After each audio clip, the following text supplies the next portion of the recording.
Hello and welcome to our first screening at Lyric Hammersmith Theatre.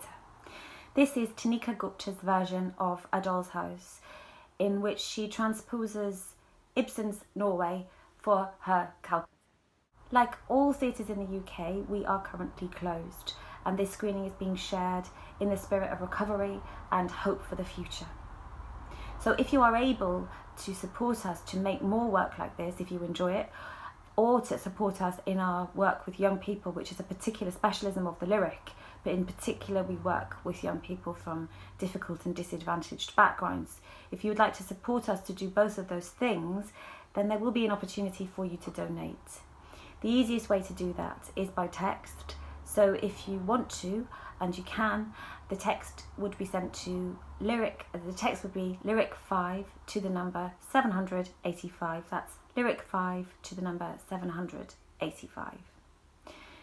This recording was taken as an archive recording at the end of our run in the Lyric, which was a run full of joy, and I hope that much of that joy comes over in this screening. Because it's an archive recording, it wasn't recorded for transmission, so it might not have all of the production values that some of the great work our peers and friends have been putting online in recent weeks has got. But there is still much to enjoy, not least the extraordinary performances by an incredible cast and the beautiful, beautiful work by the creative team. Also, this production represents a lot of what we stand for at the Lyric: diversity, inclusion, looking at the classics from a different angle, giving voice to people whose voices may not normally be given control and charge over that classical canon, and making great, bold theatre for our beautiful Matcham stage. So if you enjoy it, please support us so we can continue to do both of those really exciting things. I hope you enjoy it.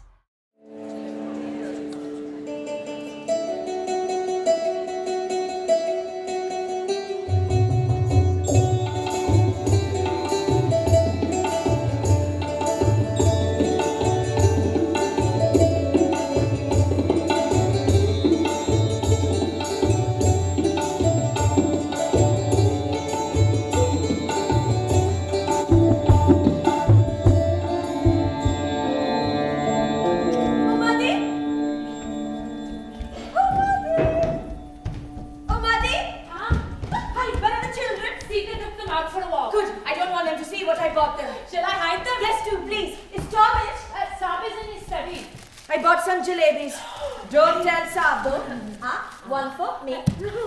One for you. Juicy and sticky, huh? Is that all you can say? Hurry up. Put these things away for me. Have another one before you go. So sticky. And bring me my chadar, the blue Kashmiri one. I'm cold.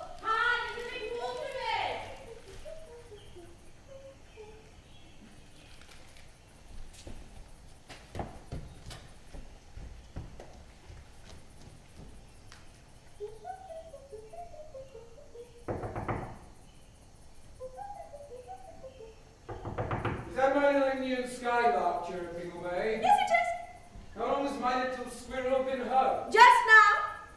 Tom, you know they're about to open a new horse-drawn tramline here.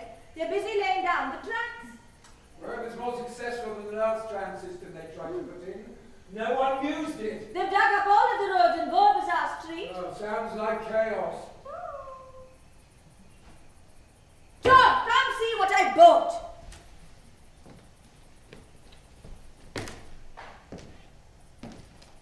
Sport, you say? Have you been out buying jewels again? I never buy jewels. Don't be cruel, Tom. Anyway, can't we be a bit more generous this year? Generous, yes. Reckless, no. We can be a little reckless, though, yes. This is the first Christmas on your new salary, and we're going to be very, very rich. Listen to you, very, very rich. And the new year, granted, will be more comfortable, but it's still 3 months until I get paid. We can borrow money till then. Gotcha. Come here and listen. Let's imagine that I did borrow 100 rupees today and you spent it all over Christmas. And then on New Year's Day, a roof tile slipped and hit me on the head and wounded, killed me. Don't tempt the gods. But imagine that did happen, what then? If such a dreadful thing happened, it wouldn't matter if I owed anything to anyone. I wouldn't care. Well, what about the people you were in debt to? Who cares about them? They're nobody. Oh, seriously, Niru. No debt, no borrowing. A home built on borrowing casts a long shadow on all who live within. You and I have managed very well so far, and we'll struggle along for the last few steps. As you say, Tom. Oh, come on now. My little Indian skylark mustn't droop her wings. What's this? My beautiful wife has got the salts.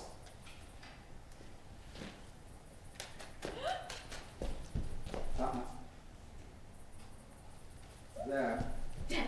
I know how hard it is with the housekeeping at Christmas. 50 rupees. Thank you, Tom. This will go a long way. You'll have to. Yes, it will.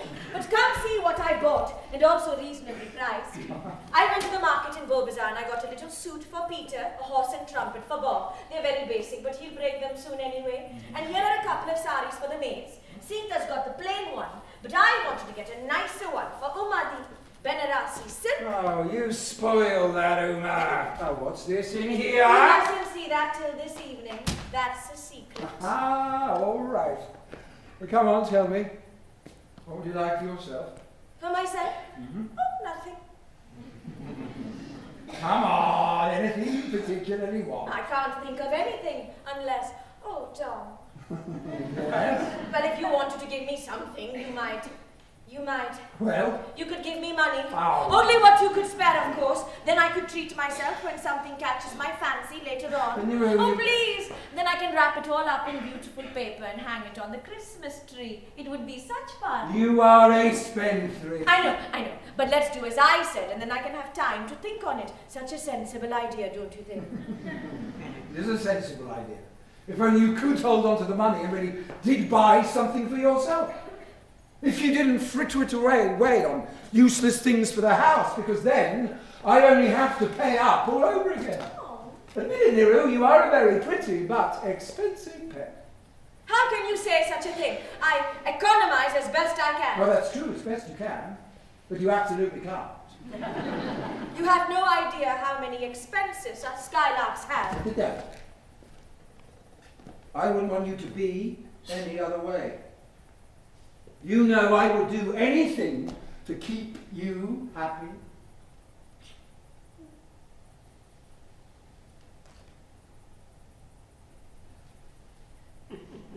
What's this? You look a little guilty. Really? Yes, look me in the eye. There, I'm looking. Well? My little sweet-toothed fairy hasn't been up to no good in the city today. Why do you say that? She didn't scoot into a sweet shop for a minute. No. No tasting, nibbling or munching of jalebis, perhaps? I didn't, really. I wouldn't dream of going behind your back. Of course not. Well, then, Niru, you keep your Christmas secrets to yourself. They will no doubt all be revealed tonight. You did remember to invite Dr. Rank. No, but there's no need. He'll come anyway. I'll ask him when he comes round. I've ordered some wine from my friend at the liquor office. Apparently he's managed to get some French wine that has just come into docks. I am so looking forward to tonight. So am I. And the children will enjoy themselves so much. Oh, it's a wonderful feeling. To feel settled. A decent job, an excellent income. It's a glorious feeling, isn't it? Just wonderful. Perhaps over the summer we could rent a bungalow up in Darjeeling. Yes, I want to visit my old house there too. Well, Frederick's taken a bungalow. He says his wife has furnished it so it looks just like an English cottage. Imagine. Oh, Clara misses England so much, always pining. Then Clara should just go back to England if she misses it so much. India is full of faint-hearted, simpering memsahs like her, always complaining about the heat. John, have some empathy. Calcutta is so hot in the summer. Mensa! Mensa! Oh, if it's a caller, remember I am not in. Mensa! Oh, what a nuisance Uma is! Can't you teach her to stop shouting like that? Every time someone visits, she shouts their arrival. That's how she calls back in the village. Well, we're not in the village now, Niru. It's your job to keep the servants under control. Tom, don't be so mean. You know she's been by my side since I was small. Anyway, I keep telling her. Mensa. Oh, now please stop calling so loudly. Sorry, ma'am, Sab. There's a lady here to see you. Oh, where is she? I left her in the garden. And sir, the doctor arrived too. I told him to go straight into your room. Very good. I'll join you. Ma'am, Sab, no trouble.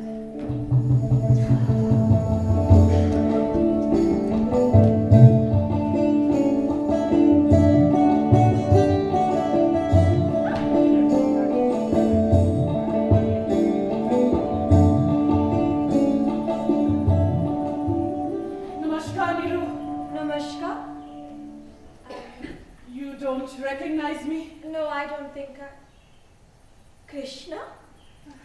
Krishna Lahiri, is it really you? Yes, it's me. Krishna, I can't believe I didn't recognize you.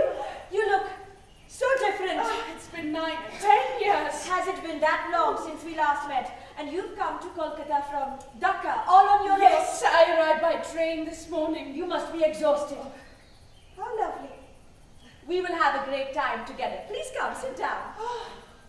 You have a lovely courtyard here. It's small, but... Oh, this palace? Yes, exquisite, aren't they? They made their home here. Umadi hates them because they make such a mess. But I love the splash of colour they bring in. There, you look more like yourself now.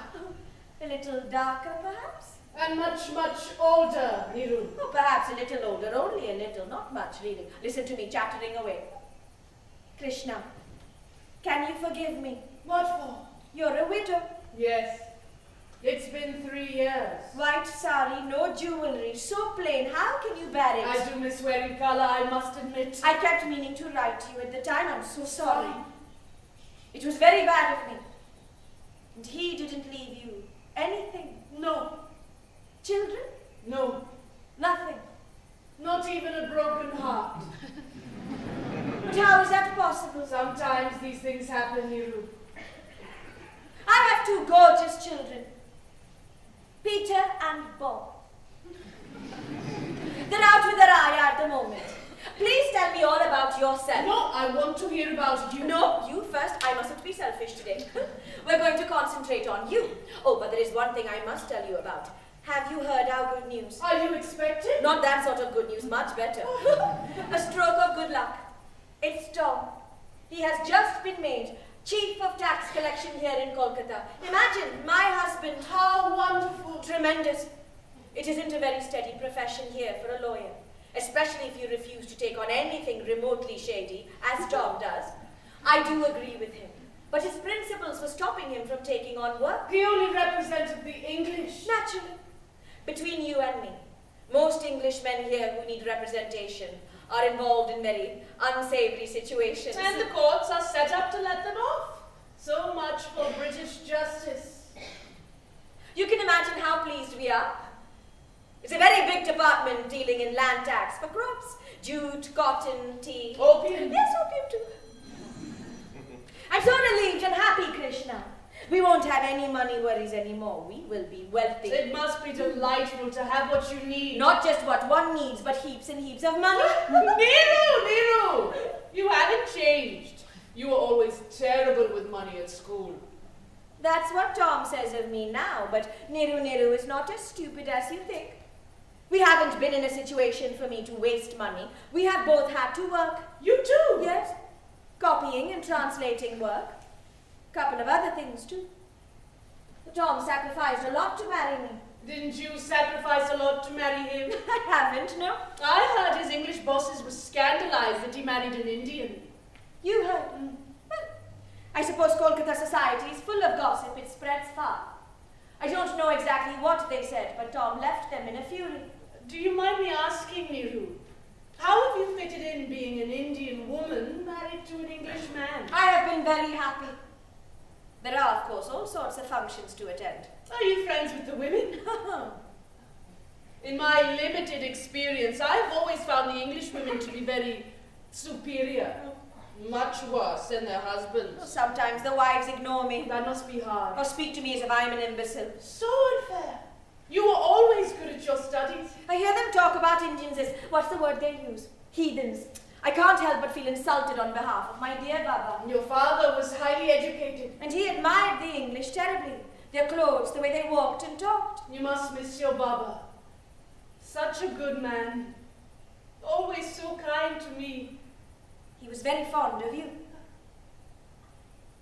Your husband doesn't mind you wearing saris? Not at all. In fact, Tom insists. I do have some English dresses, but I find them very uncomfortable. Not free-flowing. And you have to wear these tight corsets. Awful. Anyway, Tom says he prefers me in saris. He calls me his little princess. You are a lucky woman, Niru. That's what I tell myself every day. I don't care what the English wives think of me. They're most probably jealous. Yes, I think you're right. You know, Tom was quite a catch, but he's all mine. Anyway, these days I don't attend parties so much with Tom. Only if the people we are visiting are kind to me or particularly ask me along. It's easier that way. The English can be so self-important. Think we Indians are far beneath them in every way. They don't all think that way, Krishna. Forgive me. I'm sure your husband is one of the few exceptions. Tom loves this country and he loves me. Of course he does. During that first year we were married, he was terribly overworked, trying to make enough money for us. He fell ill, and the doctor said he had to get out of Calcutta to recuperate. You spent the whole year in Darjeeling, didn't you? It cost an awful lot of money, Krishna, but it saved Tom's life. Where did you get the money from? Baba. Isn't that about the time he died? Yes. And I couldn't even go and look after him. Baba was so ill, but so was Tom, and I had to nurse my husband. The doctors insisted we leave the city for the fresh air and peace of Darjeeling. A few days after Baba died, we left for the hill station. Poor Baba. It was the saddest time of my marriage. You were very close. And your husband recovered? Completely. Oh, but I saw a Saab doctor. He arrived at the same time as me. That's Dr. Rank. He's our friend, greatest friend. Comes every day. No, Tom hasn't been ill ever again. And the children are fit and healthy, and so am I. Krishna, it's wonderful to be alive and happy. I'm so sorry, I've been babbling on about myself. Don't be angry with me. Is it true you didn't care for your husband? I cared for him. But you didn't love him. My mother was sick, and I had 2 younger brothers to provide for. It was a marriage of convenience. Your husband was wealthy? I believe he was. But his business in supplying for the British Army was shaky. After he died, the creditors all swooped down like vultures and took everything. Nothing left. Nothing. What did you do then? I had to turn my hand to anything I could. You know how difficult it is as a woman to work here. But I did get some temporary work here and there. Managing a small supply shop, teaching in a girls' boarding school. The last 3 years have felt like non-stop work without any rest. Now it's over. My poor mother has passed on, and my brothers are grown and working. They don't need me anymore. Must be such a relief. I have no one to live for anymore. No one to look after. That's why I couldn't stand my life in my little backwater any longer. Everyone looks down on me because I am a working woman. People gossip. Some say I am shameless, walking around my face uncovered. That's why I came here. Calcutta is more modern. Perhaps here I could find some decent work. So you don't keep on that? No. There are other women out there like me. Working women.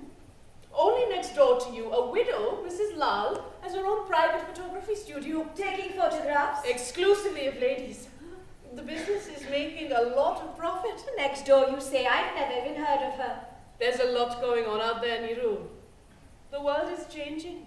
You look worn out, Krishna. You should take a holiday in the hill station. I don't have a father to fall back on. Don't be angry with me. I'm sorry.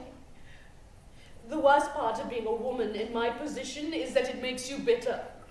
Always on the lookout for opportunities. When you told me of Tom's new job, I was delighted not so much for you, but for me. Oh, I see. You mean Tom might find you work? Yes, that is exactly what I was thinking. He must, Krishna. Leave it with me. I will put it to him very skillfully. I do want to help you. You are very kind, especially as you have so little experience of how hard life can be. You, like all the others, think I'm a spoiled child. I didn't mean to You look offend down on me because you are proud that you worked so long and so hard for your mother, aren't you? I don't look down on anyone. But I am proud to have made my mother's life a little easier towards the end. And I am proud for helping my brothers. As you should be. Krishna, I am happy to see you again. And I haven't told you the really important thing. Come, let's go to the kitchen and get you something to eat.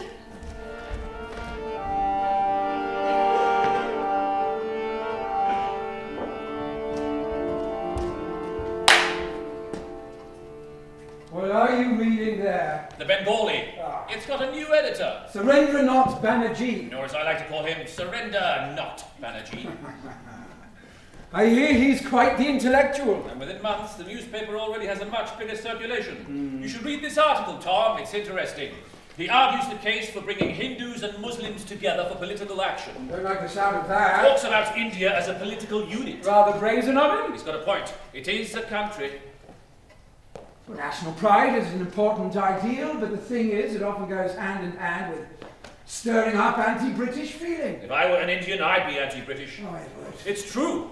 What exactly do we do here, Tom? What is our gift to Indians? And don't say civilization. Spreading knowledge and culture, trade, communication between the states, new infrastructure, access to the rest of the world through the language of English.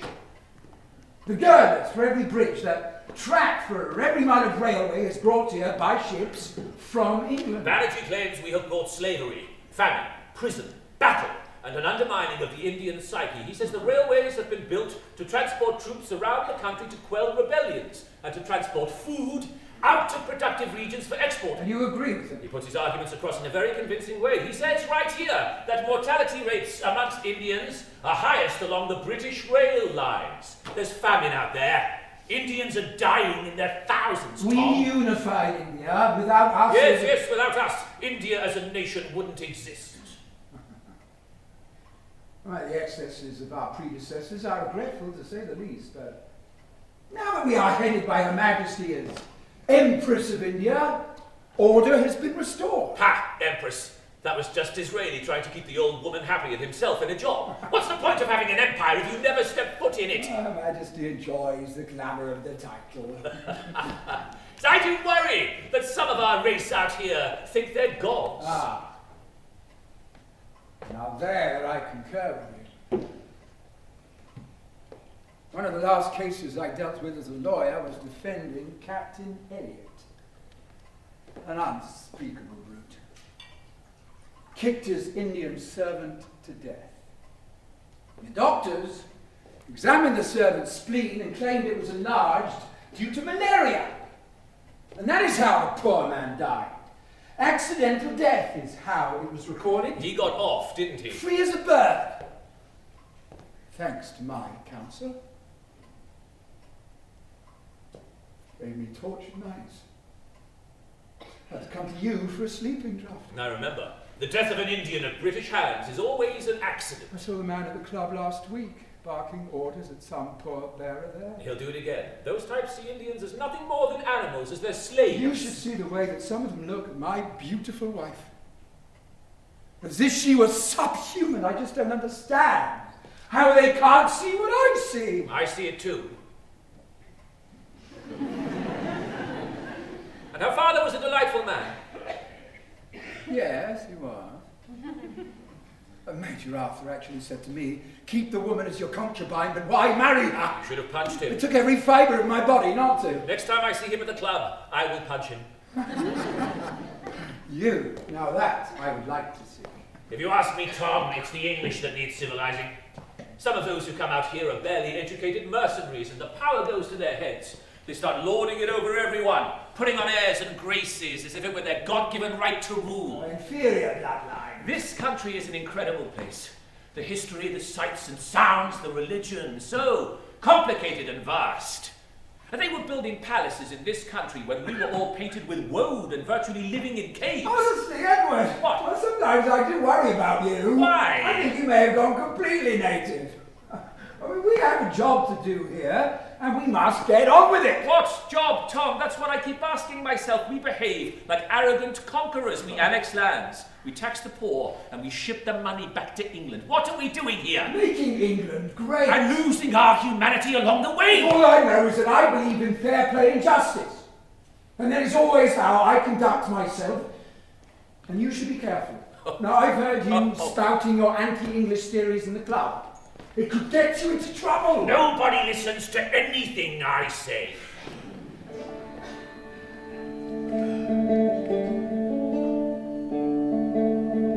Don't be shy, Krishna. Please eat. Aren't you going to eat? I will, but you are my guest. You first.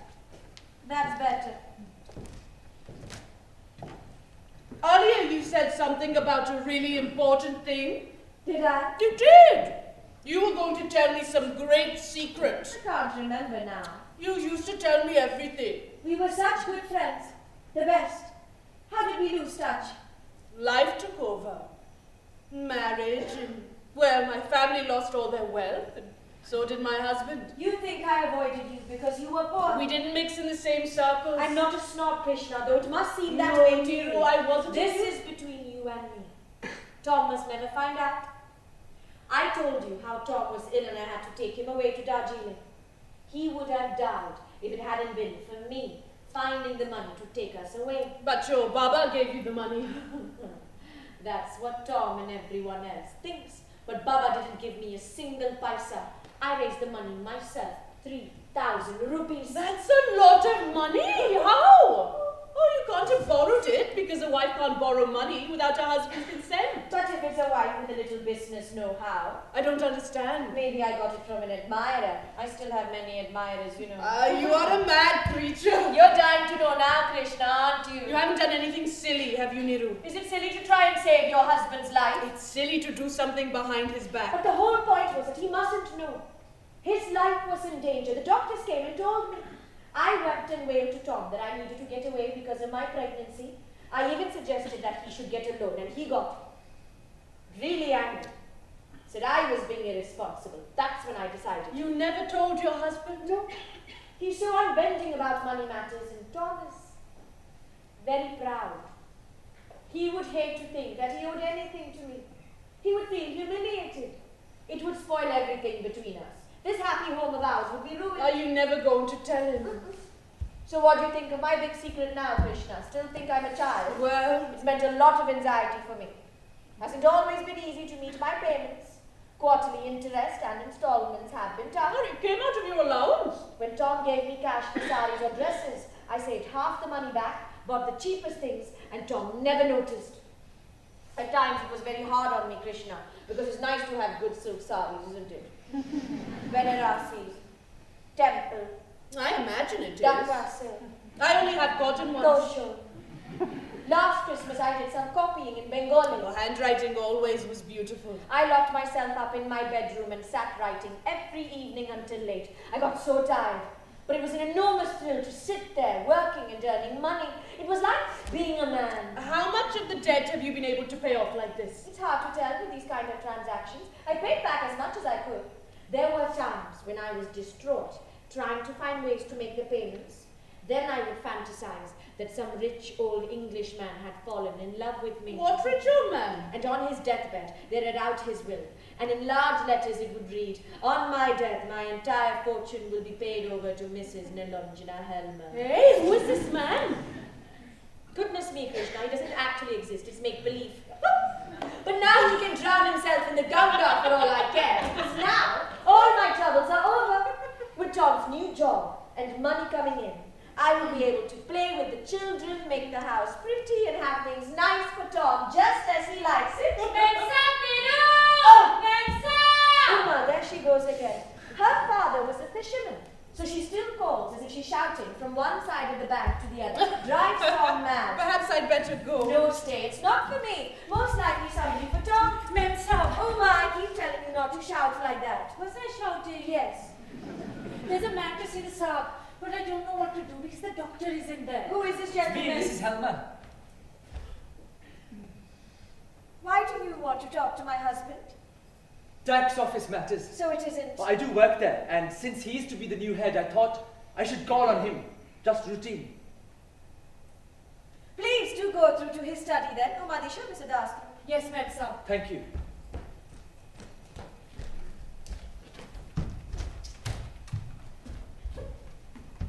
Was that Kaushik Das? Yes. Why did you turn away like that? Do you know the man? A long time ago. We were neighbors. Oh.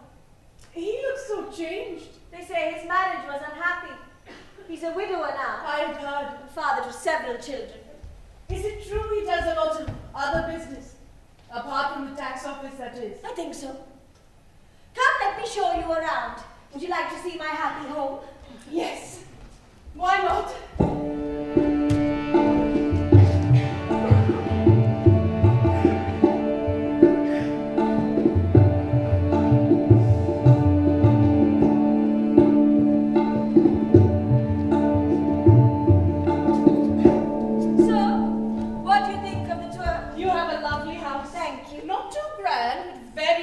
Decorated rooms. It suits our purposes. And this veranda is wonderful. And I get to peek out at the neighborhood. They, of course, are very curious about us.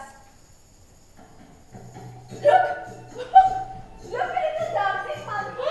Very sweet. Do you remember this song? Yes! Of course! We used to sing it.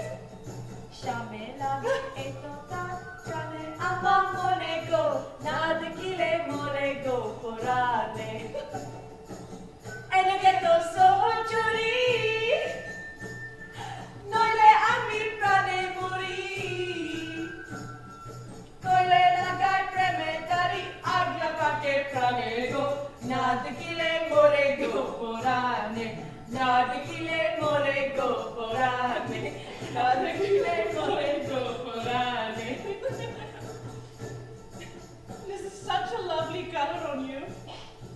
Suits you well. And your white sari makes you look just like a Christian nun. I feel as if any minute now you will fall to your knees and start reciting the Lord's Prayer.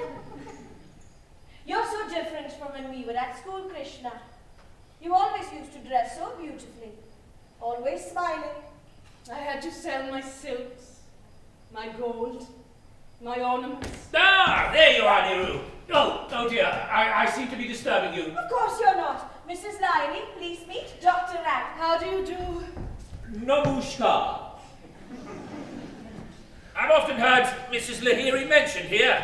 I think we passed each other when I arrived. Yes. Oh, I'm afraid I walk very slowly. Oh, are you unwell? No, just exhausted.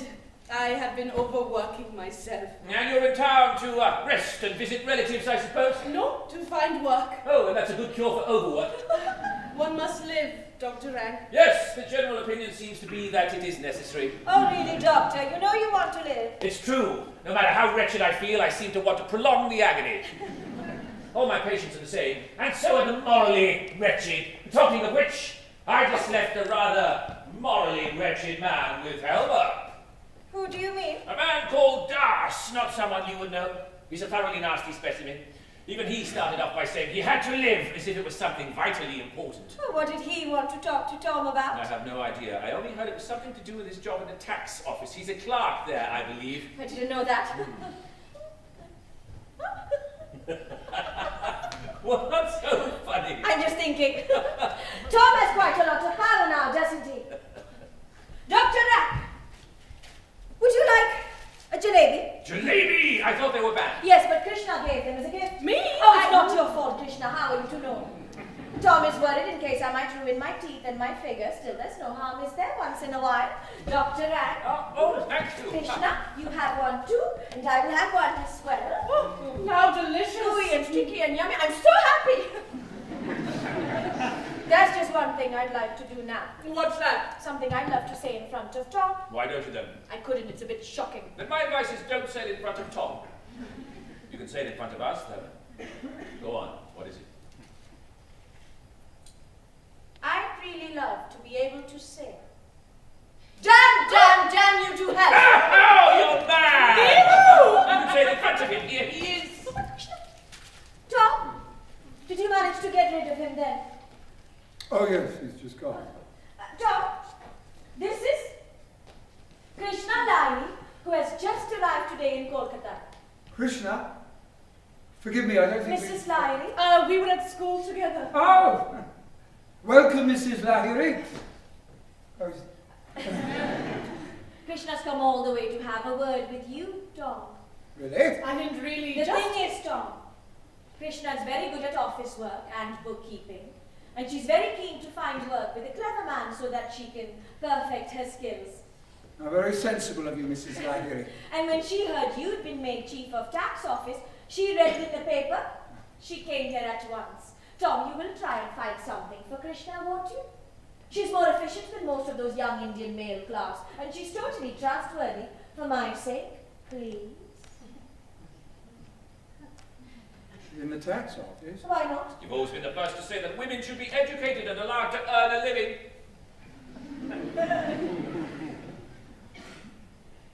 I don't suppose it's impossible.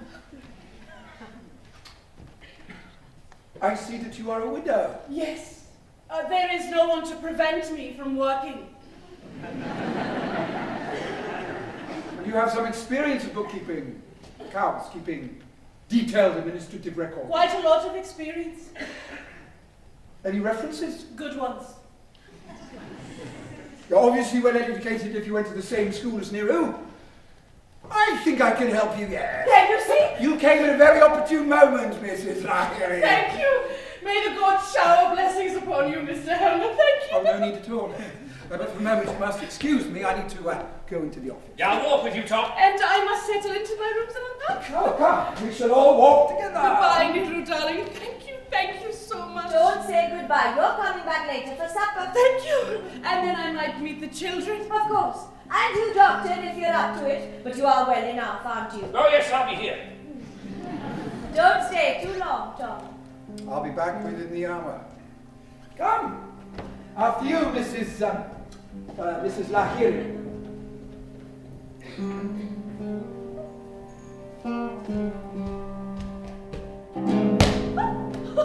I'll count up to 10. And then come look for you. Ready? 1, 2, 3, 4, 5. Quietly now. If you make a noise, I'll know exactly where you are. You'll give yourself away. 6, 7, 8, 9, 10. What do you want? Forgive me, the gate was ajar and your maid wasn't about, so I came in. My husband is out, Mr. Last. I wanted a quick word with you, actually, Mrs. Helmer. I saw your husband leave, and so I thought now would be a good moment to have a little chat. As you can see now is not a good time. I'm afraid I can't wait, Mrs. Helmer. Umadi! Umadi! Mr. Das, it's not the first of the month yet. It's Christmas Eve, for goodness sake. And it depends on you as to what sort of a Christmas you have. There you are, Umadi. Take the boys for a few minutes, please. They're hiding in the playroom. Yes, ma'am, sir.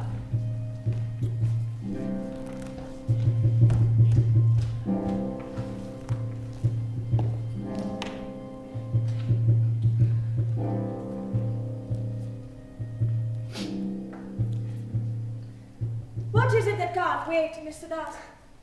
I was sitting in the tea shop across the road and saw your husband walking with a widow. Yes, Was that Mrs. Lahiri? indeed. Just arrived in Calcutta. Today? But she's an old friend of yours, isn't she? What has that got to She do is with an you? old acquaintance. She said. So you know all about it. I thought as much. I want to ask you straight, Mrs. Helmer. Has your husband, Mr. Helmer, just given Mrs. Lahiri a job at the tax office? What has that got to do with you? You've got a nerve coming here like this, firing questions at me. You're going to be one of my husband's lowly employees. But since you ask, you might as well know. Yes, Mrs. Lahiri has just been employed by my husband. I was the one who got her the I job. thought as much. Just because I'm a woman, Mr. Das, does not mean I'm powerless. I do have some influence, and you should be very careful not to offend people who Have influence. That's right. Then perhaps you can use your power and your influence on my behalf What? to help me keep my lowly position at the tax office. Keep it. Why would anyone want to take Don't it pretend from you don't know. I can see that your friend is keen not to see me again, and I am well aware who I will have to thank if I get the sack. But I didn't. There is still time for you to help me. I don't have any influence, Mr. Das. You just told me you did. I didn't mean it like that. I don't have influence over my husband's affairs. I don't suppose he's any more steadfast a married man than anyone else. How dare you talk about my husband like that? Get out! So brave, Mrs. Helmer, the English really have given you airs and graces, haven't they? I'm not afraid of you anymore. As soon as the new year comes, I shall be rid of you and the whole business. Listen to me, Mrs. Helmer. I will fight for my lowly job at the tax office as if I were fighting for my very life. You can get another It's job. not just about the money. A few years back, I got into some trouble. It never got caught, but ever since then, I have been blacklisted. No jobs, no opportunities. The English all turned their backs on me. I had to do something, and so I turned to the business you know about. I haven't been the worst, but now I want to get out of it. My sons are growing, and for their sakes, I have to regain respectability. In this town, your name counts. The job at the tax office was the first rung of the ladder, and now your husband will knock me off that ladder. Back in the dirt with all my fellow countrymen, all of us beholden to the patronage of the white man who plunders our country. It is not in my power to help you.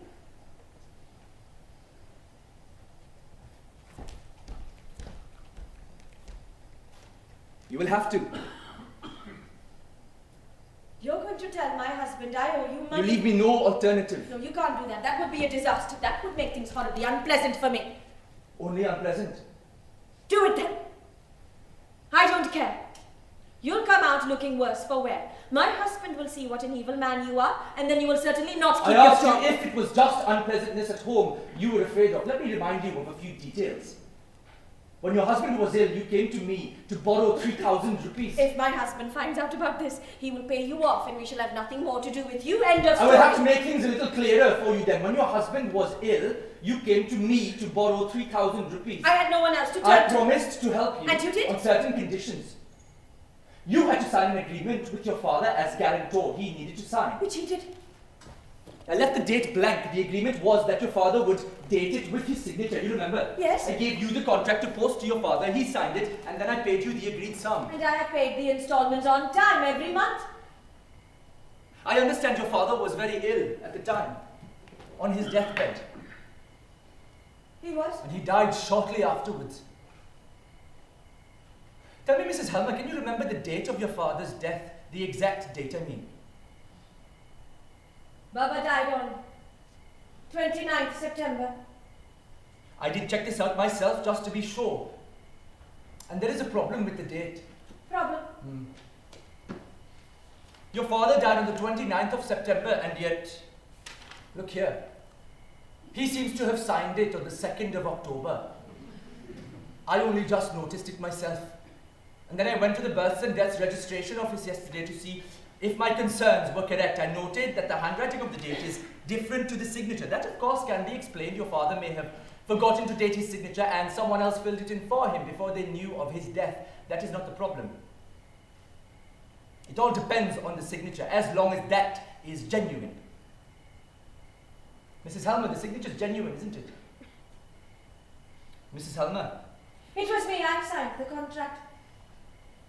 That is a very dangerous confession. You'll get your money soon. What does it matter? Why didn't you send the contract to your father? I couldn't tell Baba on his deathbed that my husband was gravely ill. It would have been better for you if you hadn't made that trip to the hill station. I couldn't give up on my Did it husband's not occur life. to you you were committing fraud against me? I despised you. The way you dealt with me, even when you knew what I was going through. So heartless. A fellow Indian treating me with such coldness. Why should I care about you? Fellow Indian. Why do you say it like And that? you marry a white man, take his religion, and then treat us all the way they treat us. They've moved across this land like locusts and enslaved us, relegated us to menial positions, and you think you've become one of them and look down on us from a great height. You think you're better than me. You really haven't the faintest clue what it is you've done, have you? Mine own offence, which lost me my reputation, was no more, no less than yours. You're telling me that you tried to save your The wife's law doesn't life? care about motives. If I show this contract in court, you'll be judged harshly. I don't believe that. A daughter is entitled to spare her father's anxiety when he is dying and to save her husband's life. I might not know much about law, but I'm sure there must be laws to protect There aren't, me. Mrs. Helmer. You can do what you want. But know this. If I'm sacked, you're coming down with me, my fellow Indian.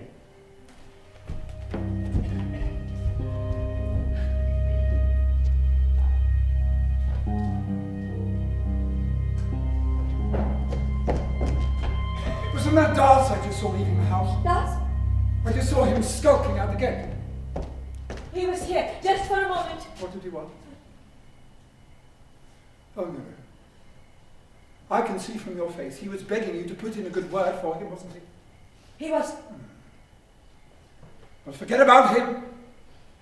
I just had a quick word with the retiring chief, and he's given me the authority to restructure some of the personnel.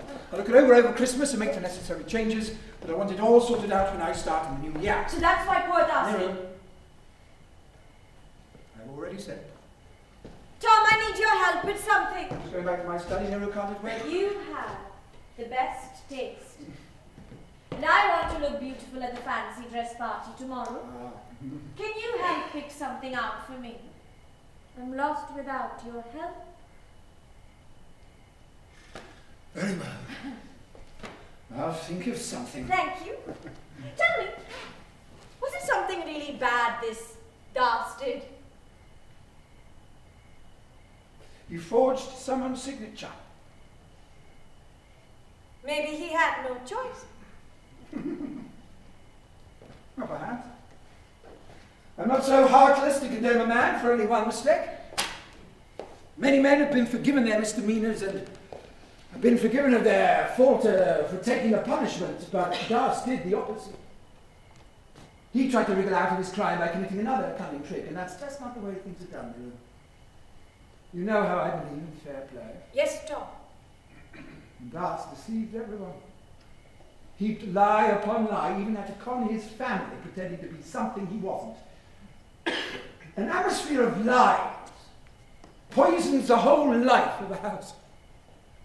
Each breath the children take is infected with their parents' evil germs. Like a disease. Yes.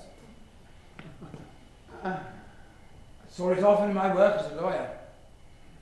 Almost every criminal whom I met came from a broken home and a dishonest mother. Why blame the mothers? Well, fathers have some influence, but we are all the products of our mothers, are we not? Our mothers are the ones who teach us and nurture us the most. Without their mother's guiding presence, Darcy's children would have been infected for years by his lack of morality. That is why my beautiful Niru must not taint herself with his company. I don't want to hear another word from you pleading his case. Sadly, some people will do anything to wriggle themselves into favour when they are clearly morally unfit.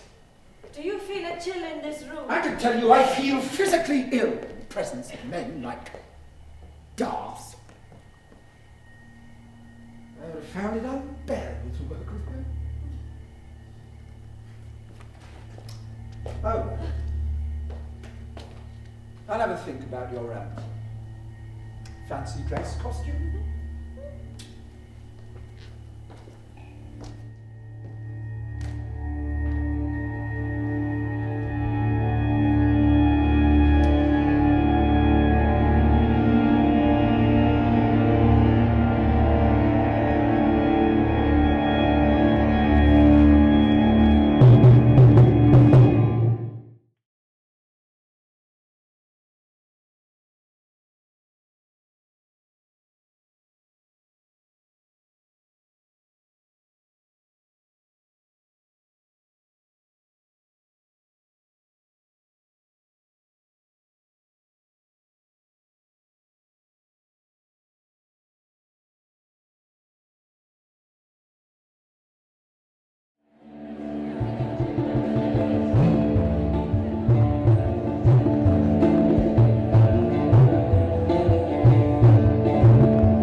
Such a plain, pinched face. Has a permanent scar and frown on her face. She was quite a beauty when she was young. You remember, you saw her. She was. Long time ago.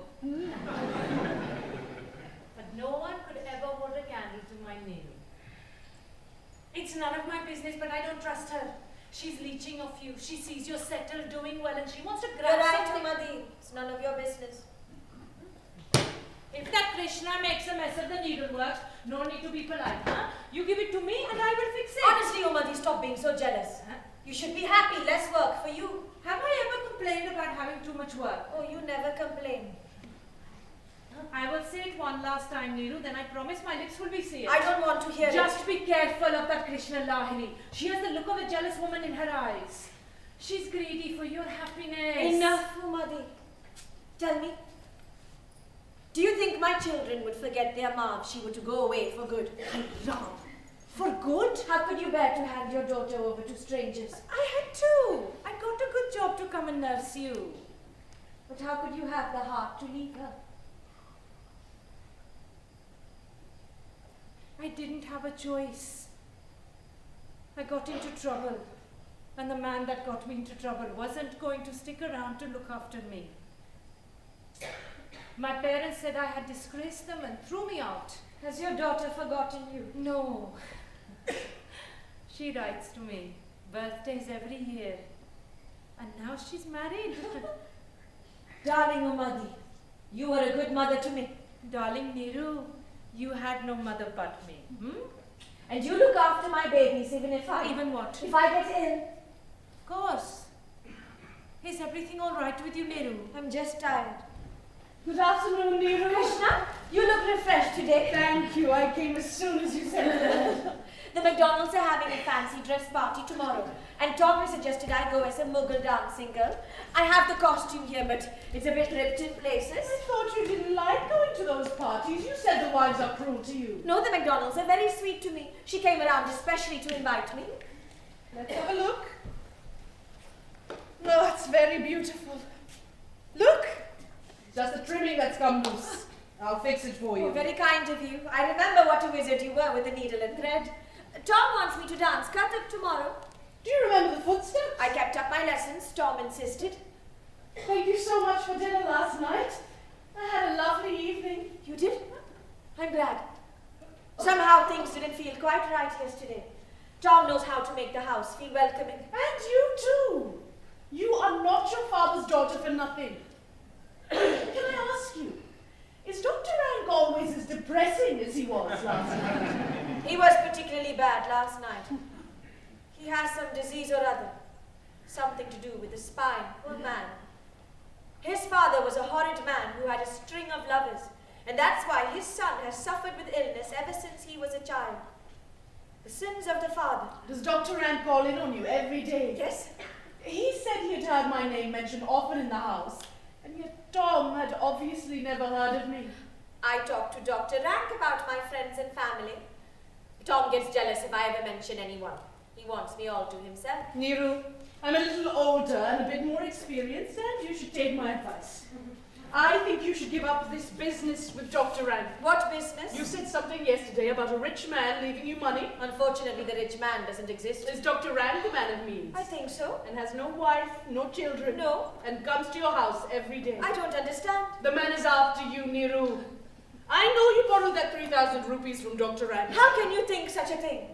He's a friend of ours. He comes to our house every day. Can you imagine what an awkward situation that would be? It isn't him. No, I promise you. Anyway, I've got to sort this other business out. I've got to pay it off. But not behind your husband's back. Krishna, tell me, when you pay a debt off, can you get your IOU and contract returned? Yes. And you can tear it up and burn it, the nasty, dirty thing. Niru, what's going on? Something's changed since yesterday morning, I can tell. I can't. But Niru, we need to thrash this out. Later. Very well. Leave it with me. Oh, Krishna, I have something for you. Oh, I couldn't possibly. Take it, you must.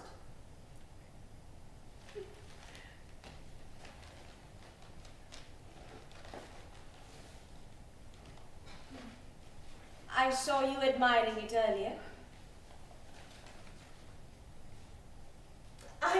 not wear it. I'm a widow. Krishna, you are still young. You dress like an old woman.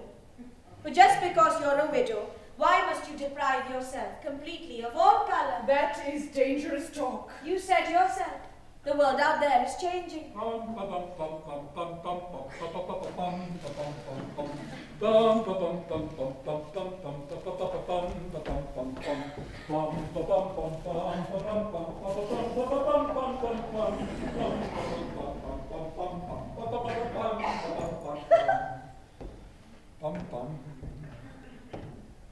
What was your friend doing wandering off in your dance outfit? Oh, I asked her to stitch it for me. It was a little frayed, but I think I will look fine in it. See what a good idea of mine it was? Oh, very good idea of mine to let you have your way. Tom, if a little palm squirrel was to ask ever so nicely, would you do something for it? That depends. If you would grant its wish, it would scamper about and do all sorts of amazing tricks. It better not be all that business I've warned you to drop. Yes, it is, Tom, I beg you. No, please don't bring that up again. You must listen to me. You must let Das keep his job. I've given his job to Mrs Lahiri. That's very good of you, but couldn't you get rid of someone else in the office instead of Das? Well, just because you made some promise to him, you expect me... It's for your own sake. The man writes poison in all those horrid Indian papers. He hates the English. You told me as much yourself. He could slander your name. He frightens me to death. Oh. So you're having nightmares about what happened in the past? Yes. Yes. My father remembered all those terrible things they said about him. They were trying to get rid of him, saying he was a brown sow, saying he was siphoning funds from the tax office for his own ends. If it hadn't been for you being sent to inquire into it, they would have destroyed him. If it hadn't been for you being so kind and helpful. Oh, my little Niru. There is a world of difference between your father and me. When the Indian press can't touch me, and your father had made an enemy of his own people. My father was a good man. It was unfair the things they said about him. Yes, yes. The slander and set up by jealous Indians. That's why I'm so anxious. You don't know how Das can harm you. I want us to be happy. I don't want to be looking over my shoulder, worrying that he might bring you down. Well, everyone in the office already knows that I am letting him go. I can't go against my word now. I mean, if it ever got about that the new chief had given in to his young Indian wife's demands. So what? But you want everyone to ridicule me? Anyway, there's something else which makes it impossible for me to keep Das on. What is it? Well, I hear he is a good worker, but I knew him when I was first posted to this country. We were friends for a short while. It was a rash friendship before I realised his real status. His Indian status? No, his class.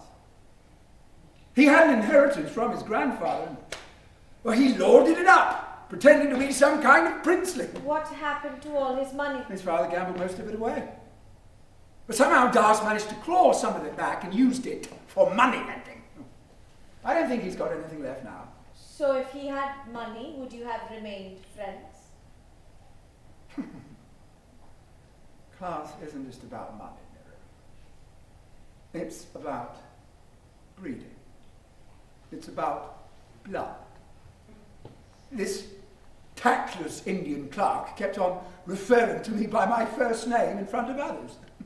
Tom this, Tom that, as if we were still friends and on equal terms. It was embarrassing. It was irritating. Tom, that's so petty. Petty? You think I'm petty? No, not. Uma, let's see, shall we? Let's deal with this right here, right now. Come here, please, Uma. What are you going to do? Settle things. Take this for me, please, Uma. Yes, sir. Give it to the porter outside and ask him to deliver it for me at once. It is most urgent, Uma. Yes, sir. There you are, Miss Obstinate. It's done. What was that, Tom? That, my dear, was Das's notice. Get it back, Tom. There's still time. Get it back. You don't realize what this man will do to us. Too late.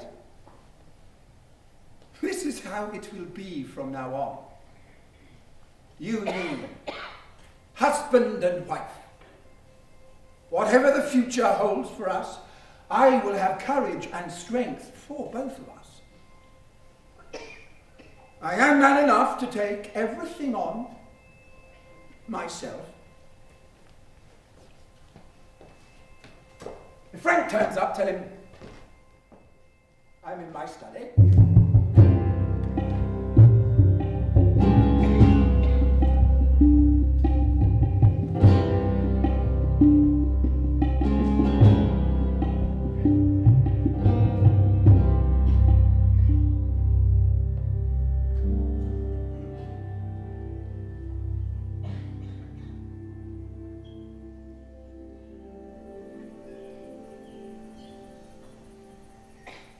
What's this, the lady of the house doing the gardening? I'm sorry. Doctor! Did I startle you? Sorry, I was lost in my own thoughts. Tom in his study. Yes, but don't go in just yet. He's a little busy. Well, do you have time for me? I always have time for you. Good.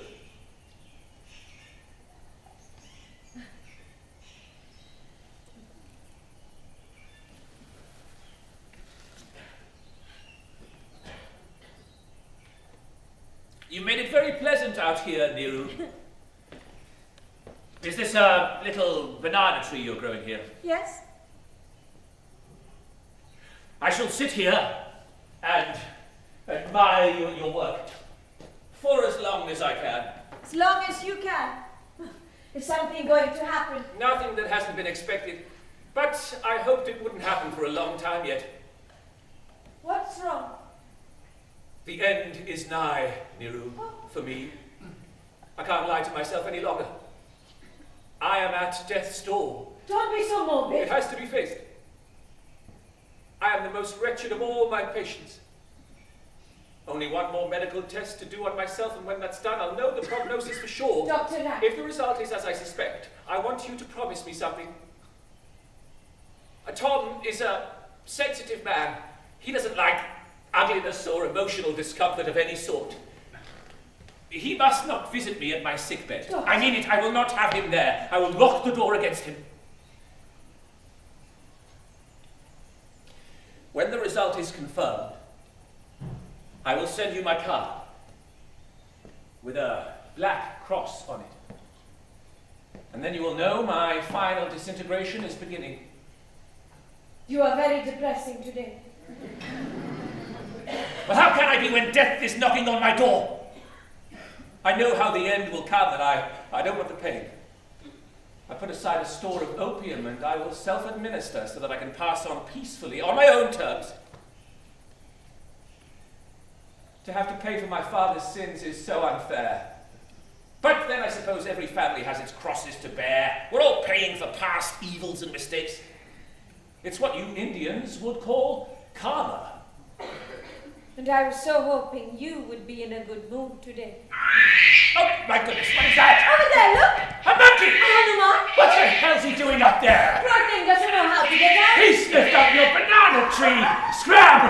Scram! Don't hurt him, Doctor. Go up over the roof! Go on, you silly little monkey! He's gone. Oh, that's a relief. You shouldn't hurt them, Doctor.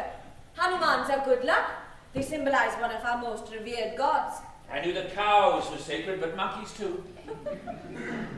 Lord Hanuman helped to rescue Sita from the demon god Ravana and to reunite her with Rama. He fought for Sita's honor and Rama's valor. And if you pray to Lord Hanuman, he can protect you. I know you converted to the Christian faith when you married Tom, which I always felt was a little odd. But do you miss your religion? I used to love watching Umadi praying at her shrine. Sometimes I'd join in. The incense, the offering of sweets, the flower garlands, I used to help her make them. My hands would carry the scent around for days after. Do you pray, Dr. Rack? Oh, I was never much interested in religion. And now... do you pray, Niru, to your old gods? Sometimes I chant the mantras in my head. It gives me great comfort. But don't tell Tom. Oh, he can't control your prayers and thoughts, Niru.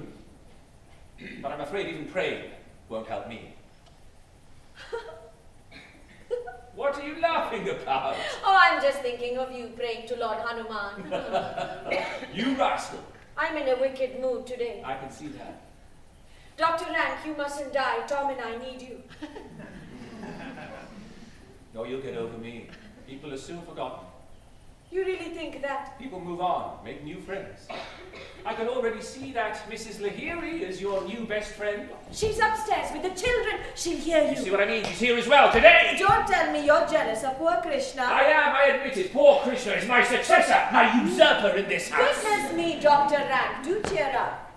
Krishna's an old school friend and you are Tom's friend, and now you have also become my dearest friend. There is no competition here. If you behave yourself, tomorrow you'll see me dancing at the McDonald's, and you can imagine I am dancing just for you. Just for me. And for Tom, of course. Come closer, Dr. Rank. I have something to show you. No, dancing bells. Aren't they beautiful?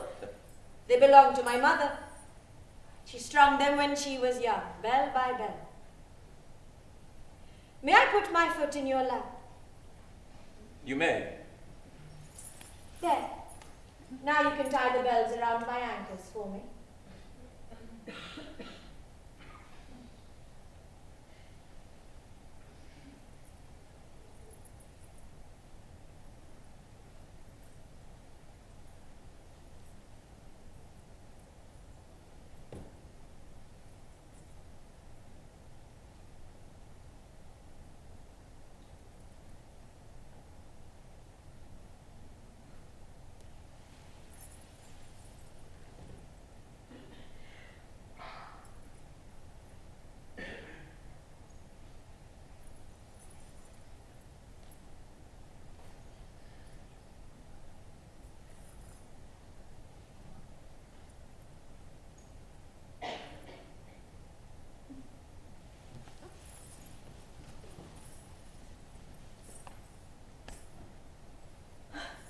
Why do you look so critical? I can't see the bells. I'm afraid that's it for now. What other nice things am I allowed to see? No more. You are too naughty. When I sit here with you like this, Niru, I can't imagine what would have become of me had I never come to this house. Working as a doctor for all those ghastly English patients. You could have worked with Indian patients. Oh, I was commissioned here only to work for the English. I was told Indian doctors are for Indians. I spent most of my 20 years here being fascinated by Indian people and never being able to get close. Such a wasted life. You could have made more of an effort. You mean I should have been braver, broken out of my comfortable little bubble? Yes. But truth be told, I don't much like the English or what they're doing here. It feels corrupt and wrong. Have you spoken to Tom about this? Yes, he's one of the few who understands my sentiments, but even he finds my views too extreme. You listen to me, but never comment. I was not brought up to comment. But I hear everything you say. The thought of leaving this You are not leaving us. without leaving behind a single token of my thanks, not even a regret, just an empty place at the table to be filled by the next person who comes along. What if I were to ask you for? No. What? A token of your friendship. Yes. You will be doing me a huge favor. Yes, let me. You don't know what I'm going to ask you. Tell me. I can't. It's unreasonable. It's advice and help. Whatever it is, tell me. You do trust me, don't you? I trust you more than anything else in the world.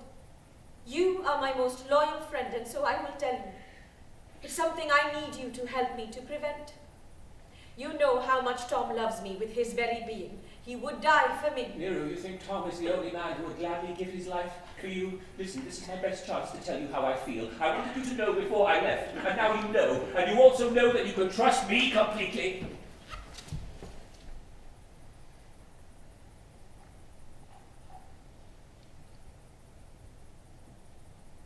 Niru. Dr. Rank, that was horrid of you. How is that horrid? To admit that I love you as much as Tom? You didn't need to tell me. There was no need to say it out loud. What do you mean? Did you know? I can't tell if I knew or not, but you've spoilt everything now. We were getting on so well, and now... Look, now you understand me. You can tell me what is on your mind. After what you've just revealed. I am your friend. You have me body and soul. Tell me. I can't tell you anything now. Don't torture me. Give me a chance to help you. No. I don't need your help. It was just a passing thought. Shame on you, Dr. Rank. I'm not ashamed at all for what I have just said to you. But perhaps I should just leave now and never come back. Not at all. You must visit as always. Tom will miss you terribly. And what about you? I'm always happy to see you. You confuse me. I have always felt that you prefer my company to Tom's. You misled me. I think there are those people that you love and others that you would almost rather be with. I suppose there is a truth in that. As a young girl, I loved my father, of course. But any chance I got, I slipped into the maids' quarters because I loved their company best. Because they never lectured me. Because they talked to me about exciting, interesting things. So, I'm like one of your maids. Charming. Dear, kind Dr. Rank, I didn't mean it like that. But you can see that being with Tom is a little like being with my father. Sam, Oh, Mother? may I have a word? Of course. There's a visitor for you. He left his card. Oh, Anything wrong? no. No, it's a surprise for Tom. Is this your big secret that you wanted my advice on? That was it. Just go in and see him, will you, Doctor? Keep him away for a bit. Please.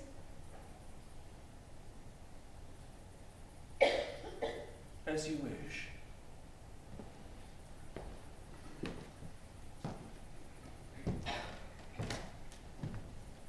Where is he? I told him you were busy, but he insisted. He said he wouldn't leave until he'd seen you. Umati, don't tell anyone he's here. Send him in. Niru, are you all right? You look frightened. Don't tell anyone, send him in!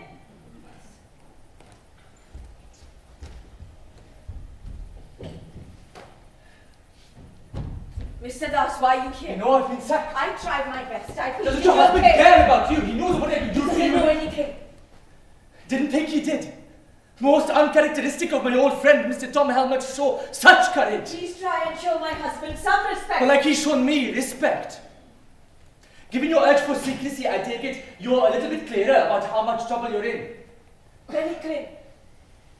What do you want of me Just now? wanted to see how you were. I've been thinking about you. Even a despicable moneylender like me has some empathy. Show your empathy then. Have pity on my young Just children. as you and your husband have shown me and my children mercy. I won't start proceedings yet. Nobody needs to know. We can settle it between the three of us. I don't want my husband to know. Can you make good the debt? Not Maybe immediately. we get hold of the money in the next few days. I can't. To be honest, it wouldn't be much help if you did. Even if you were standing there right now with the money in your hands and more to spare. You still wouldn't get back your IOU from me now. What are you going to do with Keep it? it. I hope you're not thinking about any desperate behavior. Like running away. Or anything worse. How did you guess? Most of us think of that to begin with. I did too, but I was too cowardly to see it through. So am I. It would be a stupid thing to do. I have a letter in my pocket here to Mr. Helmer. And you've told him everything. Everything in as diplomatic a way as possible. Tear it up, please. Don't show him the letter. I will find the money somehow. I've told you. I'm not talking about the debt. I'm asking about how much money you want now. I don't want his money. What is it you want? I want a way out of my degraded life to be respected. For the last 18 months, I haven't turned my hand to anything dishonest. It's been a long, hard road and I was getting somewhere. I was a good clerk in the tax office. My work was praised. I was climbing that ladder step by step. This is what they do to us, Mrs. Helmer. The English! Oh, they're very nice to us when they want our help, when they need us to do things for them. But the minute we ask for what is due to us, well, they invent some scandal. Who say that we are not worthy, not clever enough, sub-intelligent because of our race. You're blaming everyone except for yourself. Sometimes my children don't eat at night. And I lay the blame entirely at their feet. The English, they are demons.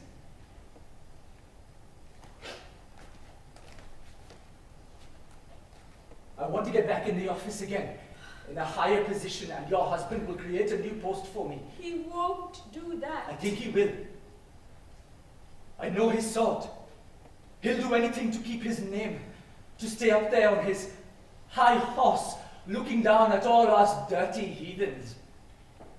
Within a year, I'll rise through the ranks, be his right-hand man, and then it will be me, an Indian calling the shots, the power behind the throne. He'll do whatever I tell him to do, you'll see. Never. How are you going to stop me? I have courage now. A little exotic pet like you, spoilt and pampered all her life, simpering lackey to the English. I'll show you.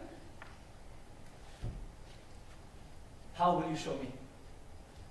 When you've taken yourself down to Calcutta, prayed feverishly to the goddess Kali, and then immersed yourself in the Ganga, down in the cold like water, only to float up in the monsoon rains, bloated and swollen and hairless. You don't frighten me. You don't frighten me, because what you should have been, huh? How will it help matters? Even with you gone, I would have your husband completely in my control. Afterwards, when I'm no longer. You forget, I hold the IOU that has the power over your reputation. I can destroy your name, even when you're dead. You've been warned, Mem Sahib, don't do anything rash. When Tom has read my letter, I will be waiting for his response. It is he who has forced me to lower myself again. And I will never forgive him for doing that. Never.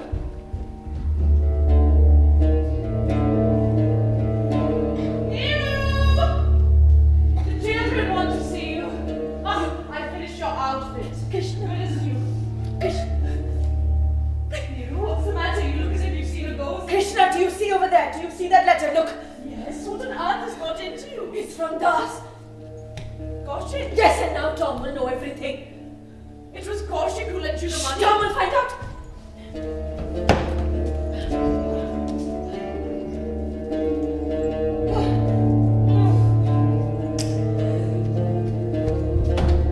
It's for the best for both of you.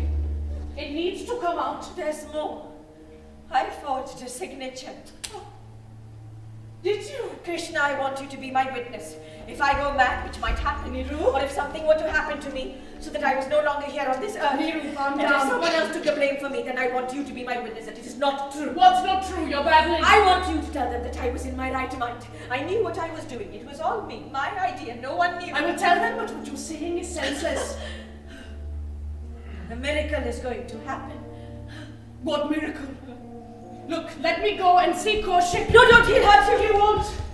Once he would have done anything for me. A long time ago.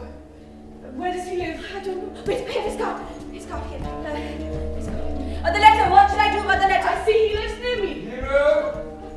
Niru! I'm trying on my dress. Are you coming in to show us? In a minute. I will go to Das and make him demand his letter back. Who has the keys to this letter box? Tom, it's at this time he picks up his letters. Stop him, do your best. I will return with Das. I'll be back as soon as I can. Oh. Rank made me think I was going to see some exciting transformation. I'm saving up the spectacle till tomorrow.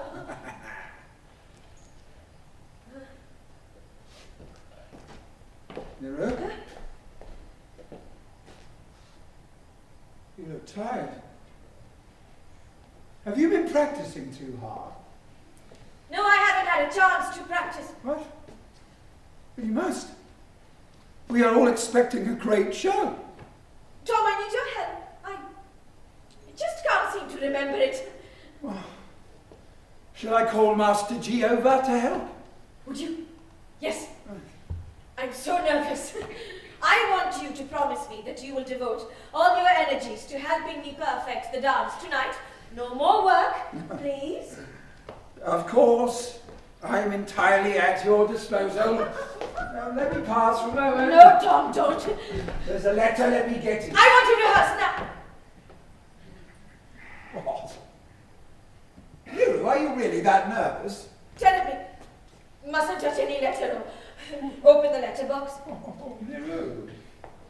I can see from your frightened face that you think that there's a poison pen letter waiting for me from Doc. I don't know, but just in case. I don't want anything nasty to come between us before tomorrow. I won't be able to dance for your friends if I'm upset. The child shall have her way. Until tomorrow night, after your dance. And then you can open as many letters as you want. Krishna. Oh, Mrs Lahiri. Well, I do hope you are joining us for Christmas dinner. Yes, Krishna, you must. Then you must stay after to watch my dance. Very good. Everyone go through to the dining room. Right, come through for supper.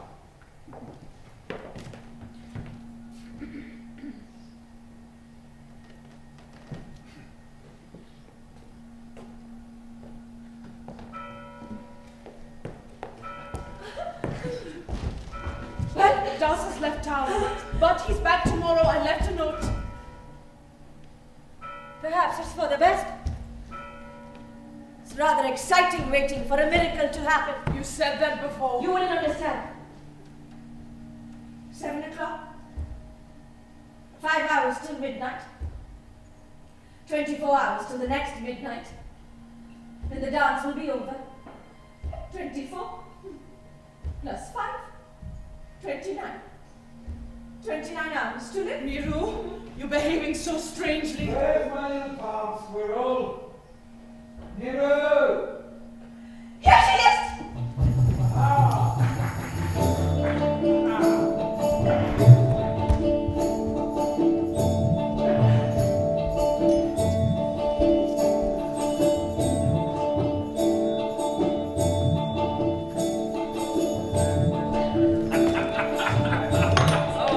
Oh, Masterji! A feast not to be forgotten.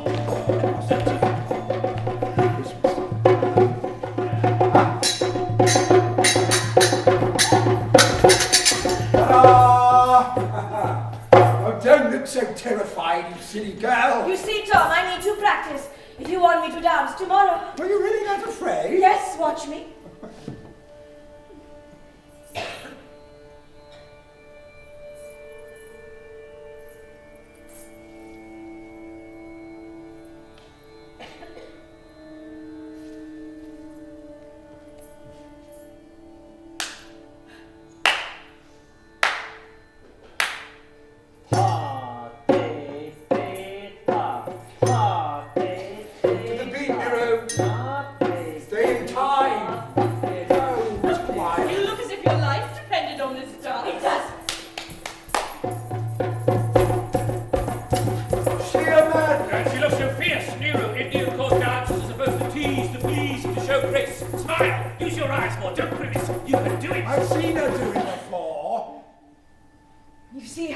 It is that you guide me, Tom.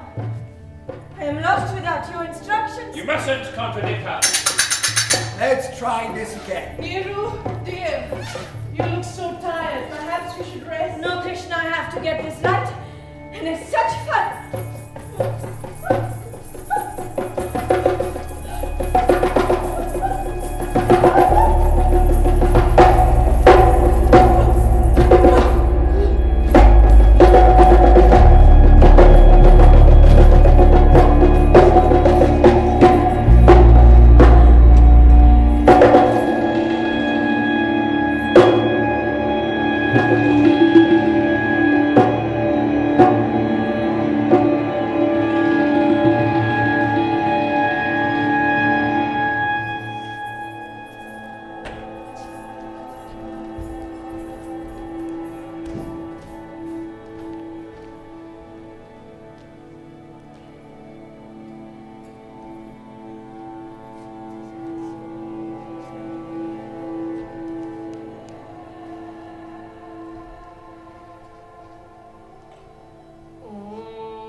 will wait here until Mr. and Mrs. Helmer return from the dance.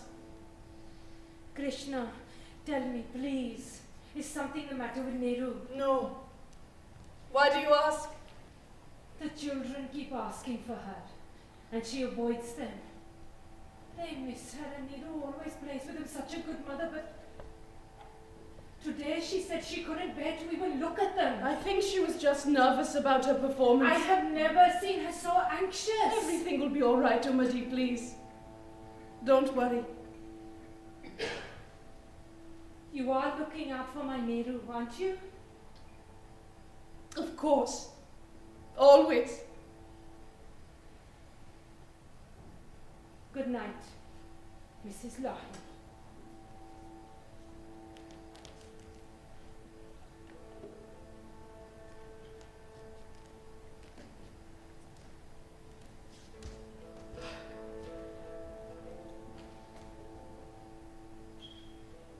What's this all about? Kaushik, I got your note. we need to talk. Does it have to be here?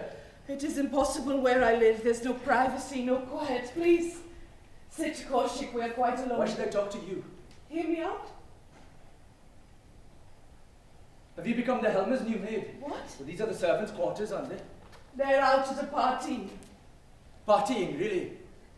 Why shouldn't they? Why not indeed? What have the two of us got left to talk about? We have a lot left to discuss. I don't think so. You misunderstood me. What is there to understand? Old story. Heartless woman dumps a man the moment another man comes along with better prospects. Is that what you think? You don't think I found it hard to break Did up you? from you? Kaushik, you really believe that I am heartless. Your letter. When you left me, you made it very clear. I had no choice.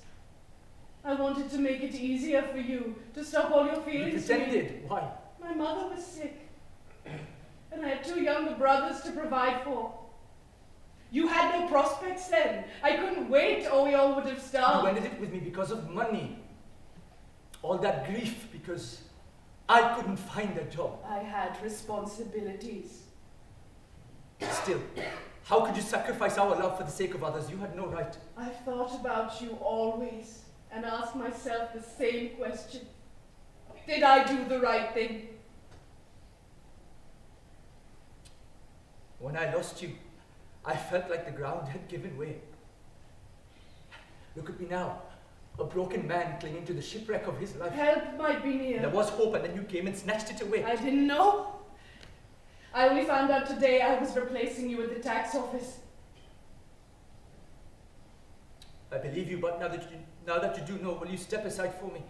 Give me back my job. No. Because it wouldn't help you at all. I would do it for you. I have learned life's lessons the hard way. We must not react on instinct or passion. Life has taught me never to believe in grand speeches. Then you have learned well. But don't you think that actions speak louder than words? Why do you say that? You said you were a wreck of a man. Whilst I too am a broken woman. No one left to care about and no one to care That for. was your own doing. There was no other way then. And now? Why don't we join forces? Two broken, wretched people can fix each other. Are you serious? Why do you think I came here to You Calcutta? thought of me. All my life I have worked, since I was a young woman. It has been my greatest pride and pleasure.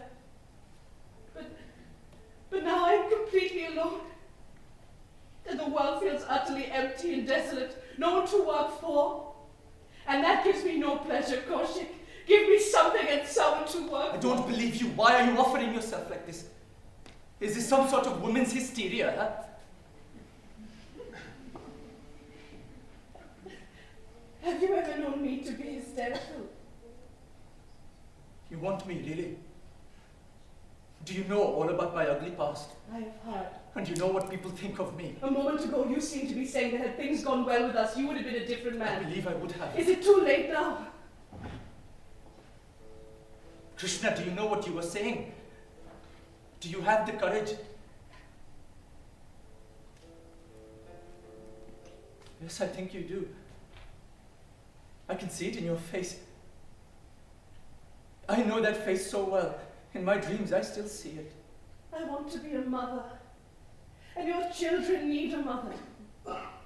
There is no one in the world to look after us, no parents to arrange our marriages. We both need each other, Kaushik. I have faith in you. I can take on anything with you by my side.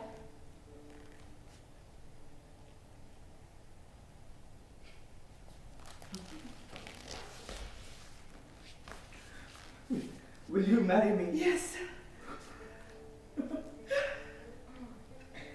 Thank you. Thank you, Krishna. I promise I can change for you. I will soon have everyone. But I forgot the Helmers. I know about the steps you have taken against them. Want me. I know how far a man can be driven by despair. If only I could undo what I have done. You could do. Your letter is still lying in the letterbox. Are you sure? Yes. I saw it there myself. Is that what this is all about? You want to save your friend at any price? No, Kaushik. I am not for sale. I did that once for other people's sake. I will never do it again. I can demand my letter back. No. I can't. I'll wait for them to come home from the party. Ask Helmer to return my letter that it's only about my notice, that he mustn't read it. No, Kaushik.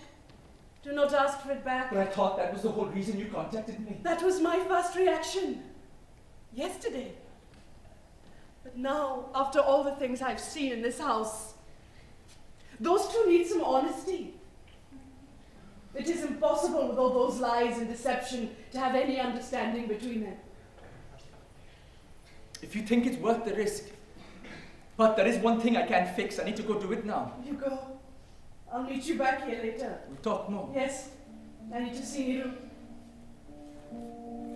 You have made me a very happy man, Krishna. And you have made me a very happy woman.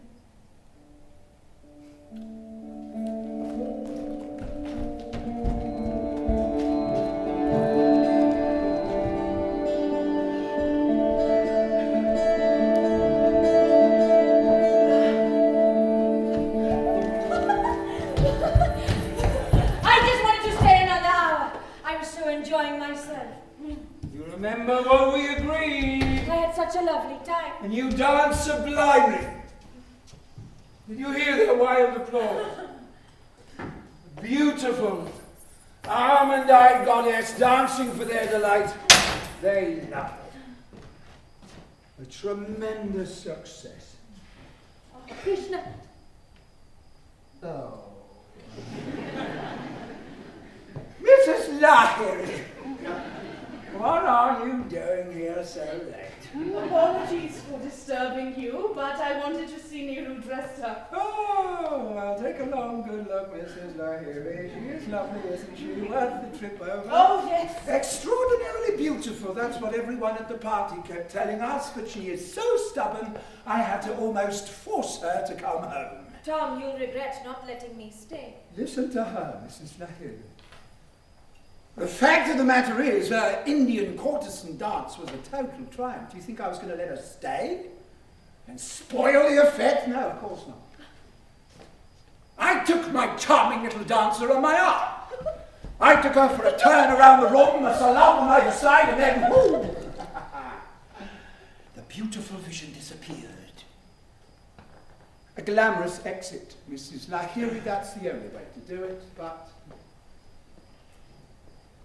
Niru doesn't understand these things.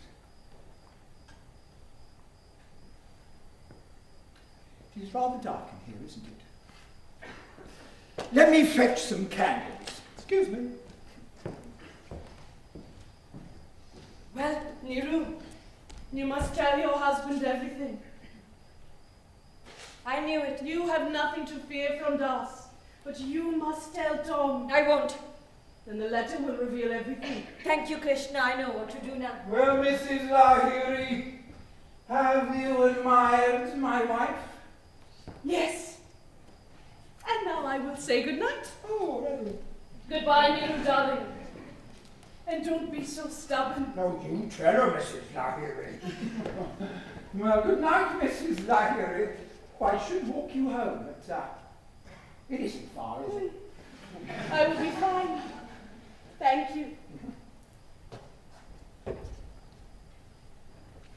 Thank goodness she's gone. Looks like a ghost in all of that white.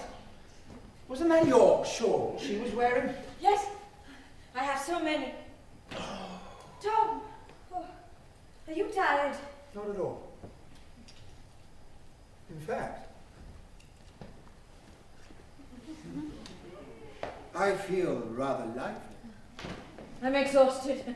I think I shall go to bed immediately. Same. You wanted to stay another hour. Did you see how cheerful Rank seemed tonight? Was he? I didn't speak to him. Neither did I. But I did notice how extraordinarily animated he seemed. First time in years I've seen him like that.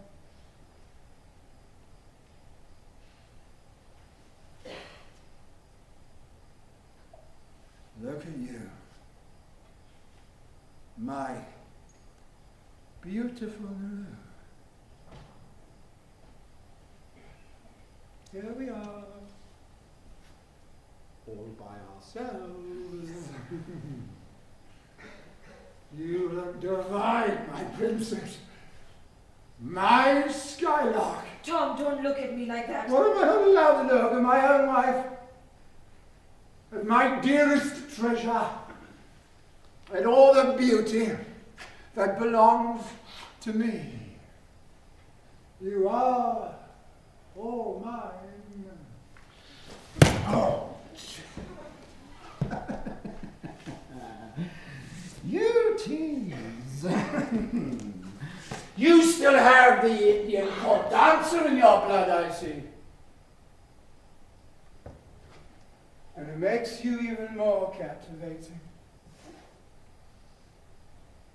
Have you noticed, when I'm at a party with you like tonight, how I hardly speak to you? How I keep away from you, just a few stolen glances? It is because I make believe to myself that we are lovers, and that you have secretly promised to be my Indian bride, and no one else in the room knows. Tom, I know that you are always thinking of When me. we are leaving, and I am putting the shawl over your young, beautiful shoulders, well then I pretend that you are my young bride. And we have just come from the wedding, and I am bringing you, for the first time, to our home. Quite alone, with my timid Indian princess. I've been on fire watching you dancing tonight. All I've wanted to do is hold you, and so I brought you home early. Tom, please, no. No. But I am your husband. Did you hear? Oh! What's he doing here now? Oh, come in, Rank, dear chap, come in. I thought I'd call in to round the evening off. How lovely and cosy you have both made this house. Well, you certainly seem to enjoy yourself tonight. I can hear your laughter all around the room. A splendid evening.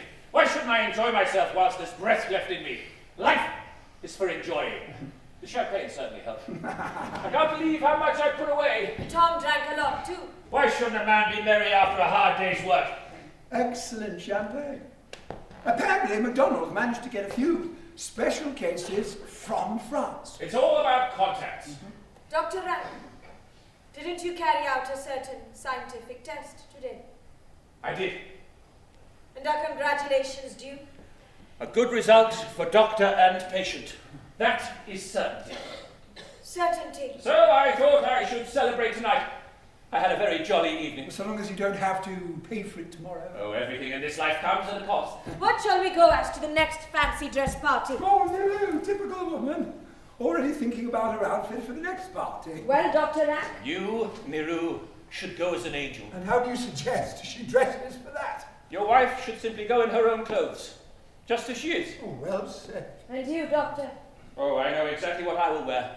At the next fancy dress party, I'll wear one of those big black hats that you put on top of your head and make you completely invisible. Now, bring me a cigar, old chap. One of those dark Havana ones. With pleasure.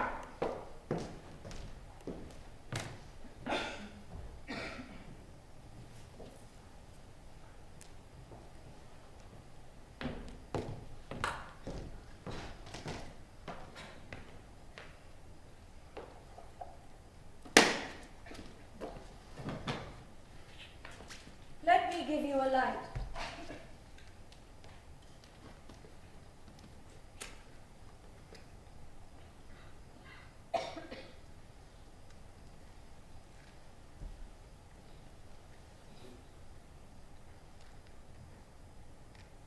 My thanks to you, Tom. And to you, Mrs. Helmer. And now, goodbye. Oh, goodbye. Goodbye, dear old chap. Sleep well, Dr. Rack. Thank you for that wish. And thank you for the light. I'll see myself out.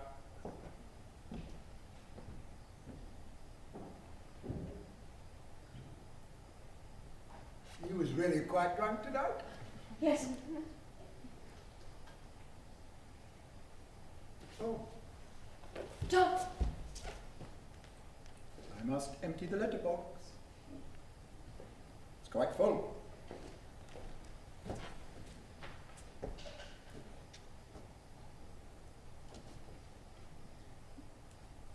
Someone's been at the lock. Really? Uma wouldn't do that. Must have been the children. We must tell her to leave their father's letterbox alone. It will not do. Oh, look at all this post.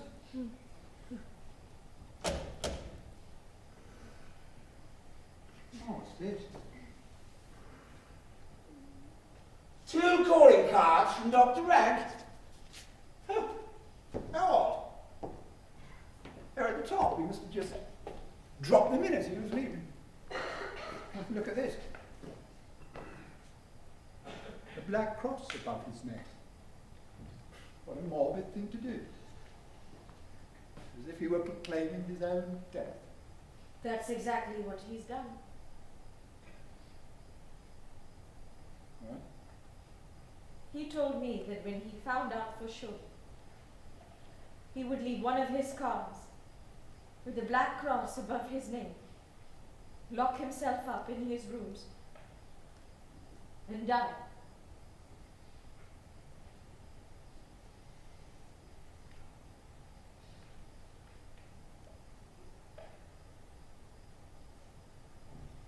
My poor friend.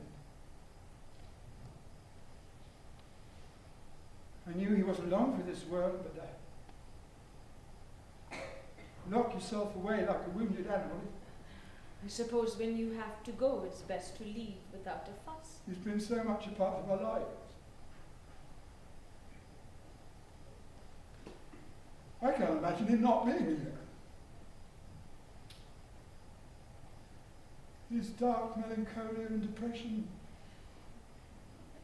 seem to have made our lives shine brighter.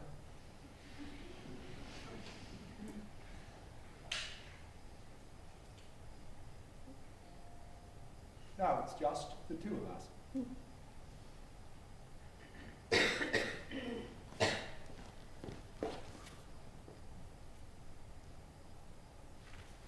My darling, I can't hold you tight enough. I've often wished some terrible calamity would happen to you,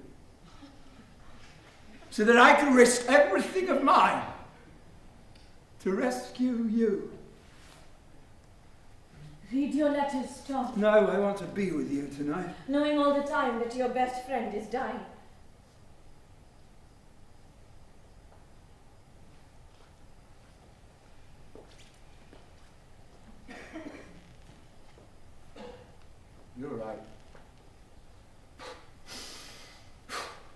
We don't want that hanging over us. Huh. Death and decay. I look in on the children and then go to bed. Yeah. Good night, my Skylark.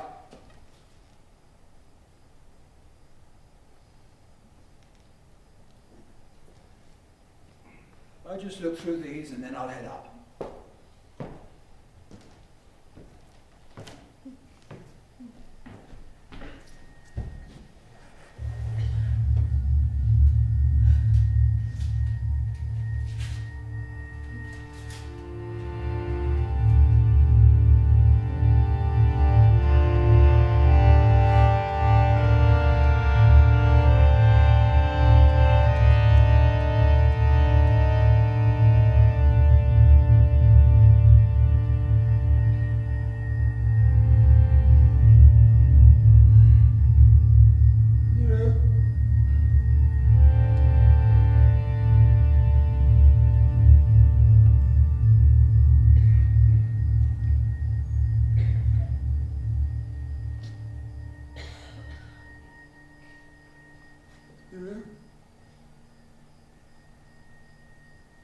What is the meaning of this letter? Where do you think you're going? Do you know what is in this letter from Das? Yes, I do. Is it true what he writes? Tell me! True! I loved you more than anything else in the world. Don't come over with stupid excuses! Oh, you mustn't try and save me. What have you done?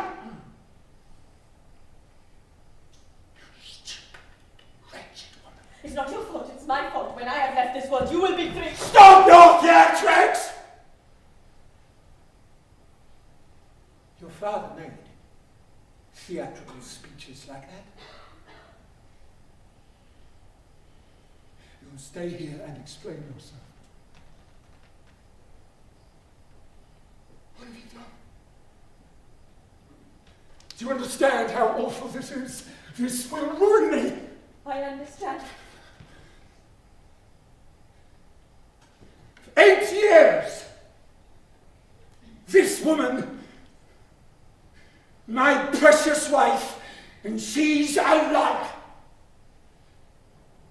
How could you repay me with this?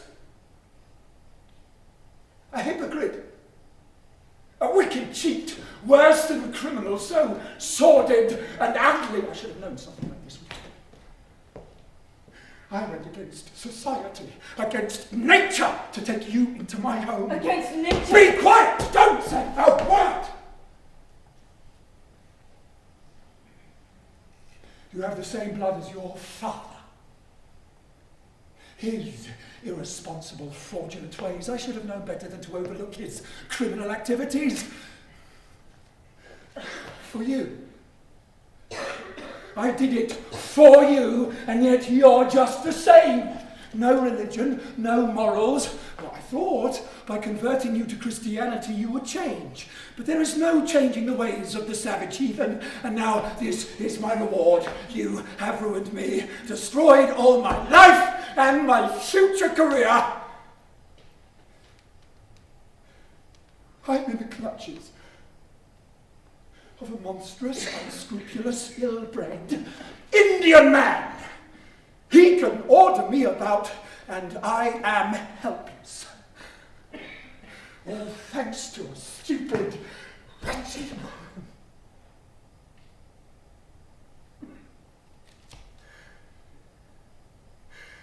This Das has my reputation in his hands. He can tell anyone he likes, and even say that I was party to your arrangement, that I was an accomplice to your forgery. Oh. And I have you to thank for this catastrophe. Do you understand what you have done? Yes.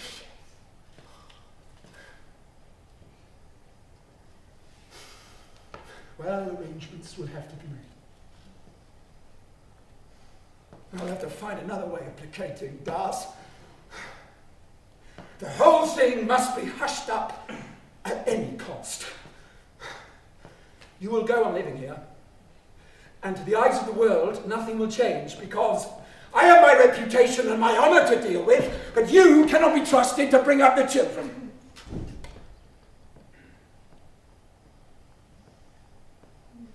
I have to say that to the woman that I have loved so dearly, whom I still love.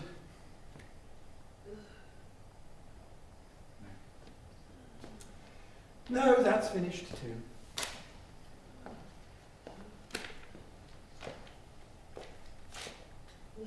No more happiness. Excuse me, Saab. What is it, Uma? I've got a note for Mrs. Helmer. A man came by Give the it to me. entrance.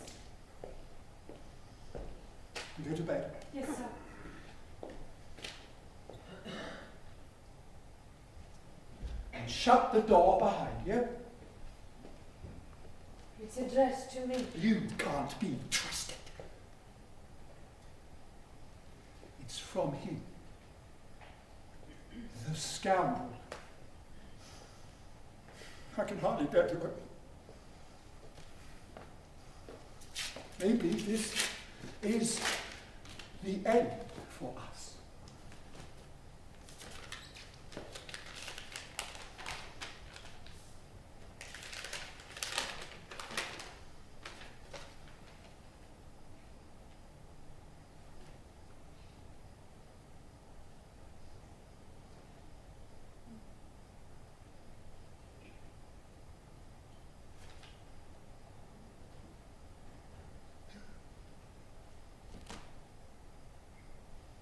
I must read it again.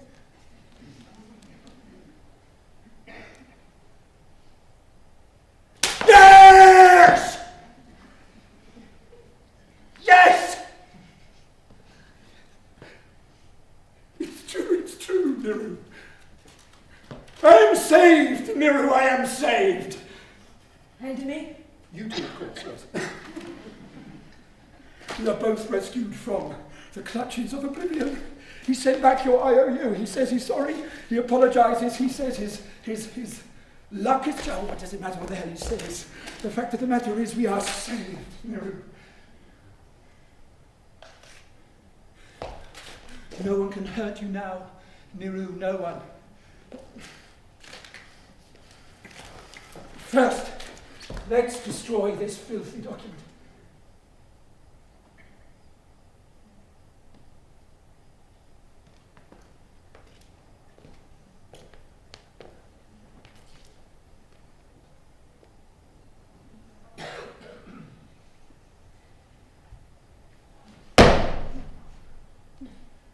There.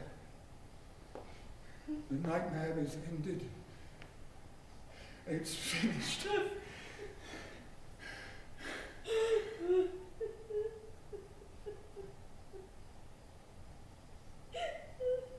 Oh,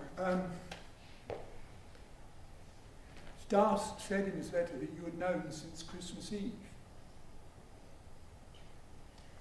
You must have had a hellish few days, Nero.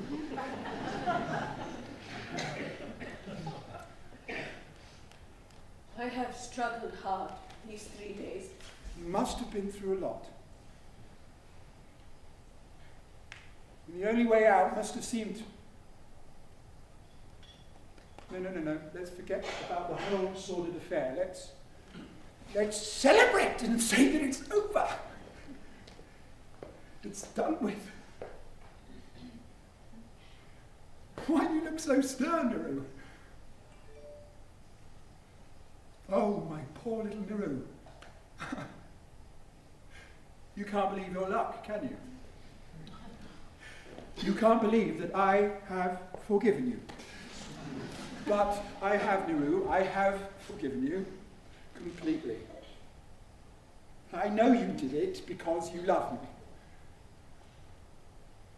That is true. It's not your fault that you didn't know how best to judge these things. Well, I realise that you must lean on me. In fact, I find you even more attractive for being such a helpless woman. You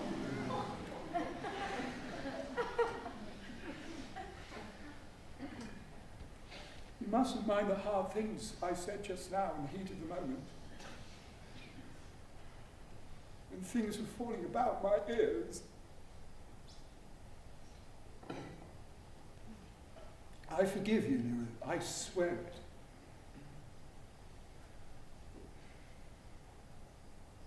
Thank you for your forgiveness. Where are you going? To take off this costume. Oh yes, you do that.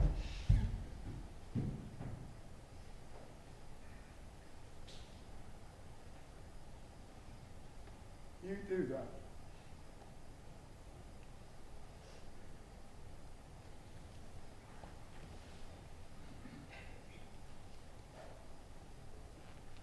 What a lovely home we have here, Niru.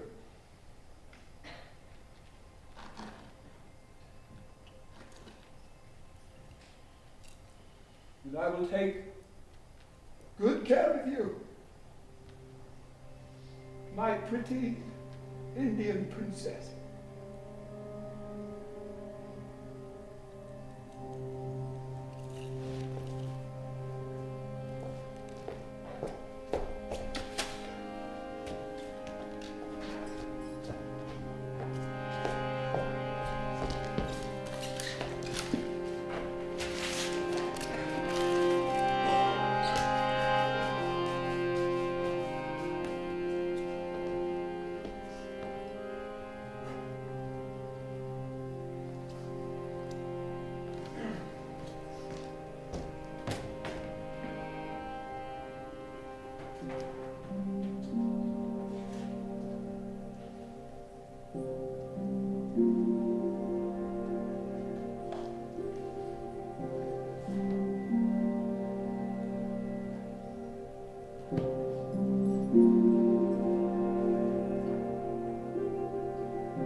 Banana tree. It's late. Why aren't you in bed? You changed in your story. Yes, I've changed. Why? I want to sleep tonight. To Niru. What are you doing out here so late? It's not so late. Sit down, Tom. We should talk. Why do you look so stern? Sit down, Tom. I have quite a lot to say to you.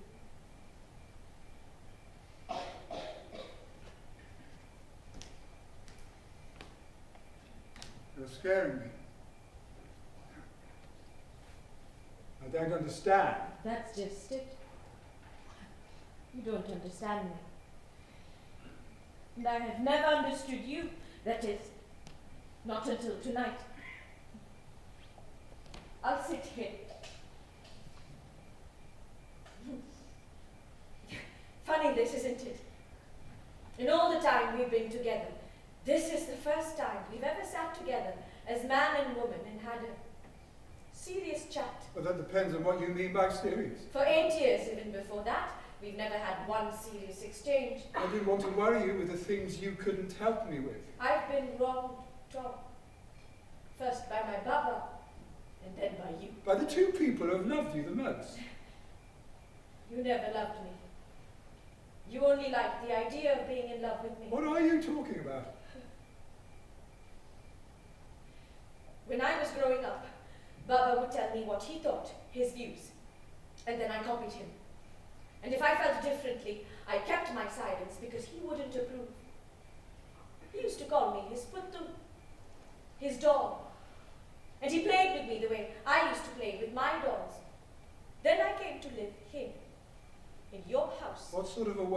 talk about our marriage. I passed out of Baba's charge into yours. You arranged everything according to your taste. So I got the same taste as you, or at least I pretended to.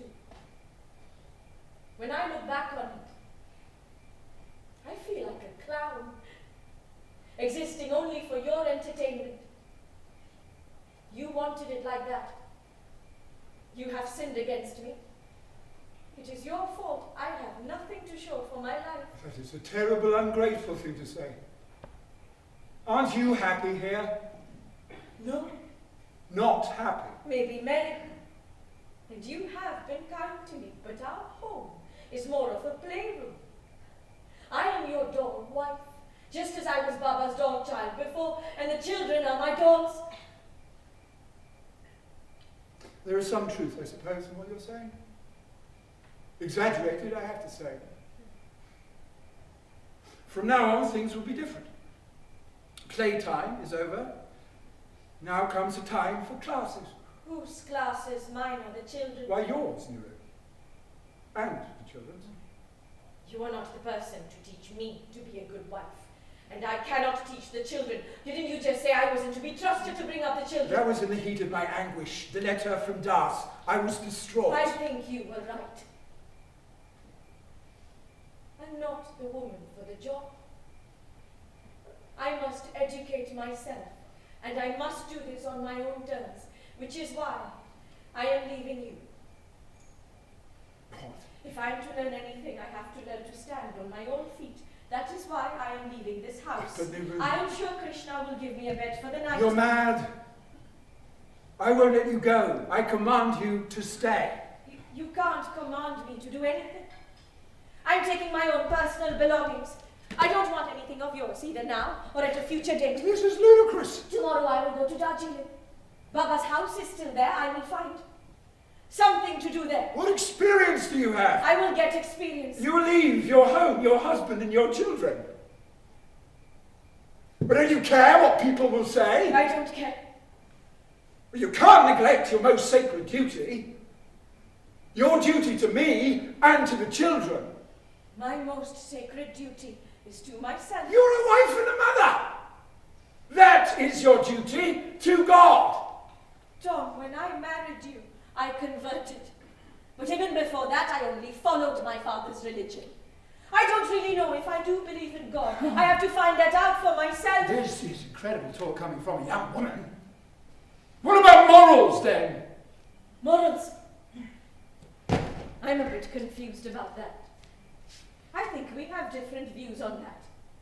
I don't understand how a woman doesn't have the right to save her husband's life. You don't understand the society in which we are living. Maybe so. I should try and find out. You have completely lost your senses. I feel completely calm and in control like never before. Well, so calm and in control that you will leave your husband and your children. Yes. You said that you had gone against your nature by marrying me. Huh? Perhaps I went against my nature too. This is not your land. It is not your home. You live here as strangers. This is treasonous talk. That's a matter of opinion. From what I can see, your tax office is designed to make Indians pay for our own oppression. That is unnatural. Then there is only one conclusion that I can reach, which is that you don't love me anymore. Exactly. I'm sorry, Tom, but the fact is I don't love you anymore. And that is why I can't stay here any longer.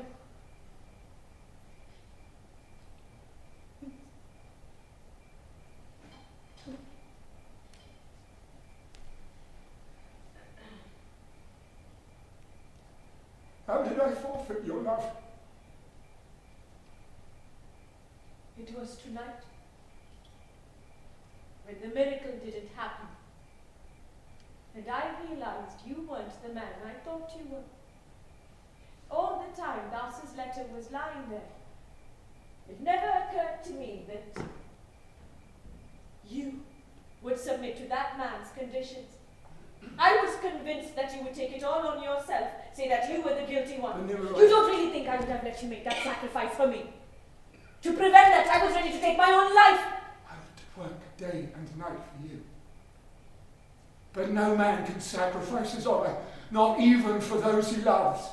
It is what hundreds and thousands of women have done. You think and talk like a thoughtless child! Maybe. But you neither think nor talk like the man I want to share my life with. When you read Das's letter, you were only concerned for yourself, not me. You. And when you got over the fear and saw that you were out of danger, you behaved as if nothing had happened. I was your skylark again, your doll. Which in future you would treat with more care and protect better because she had shown herself to be weak. That was the moment I realized that for 8 years I have been living with a virtual stranger and had borne him children. I can't bear to think of it. I could tear myself to pieces.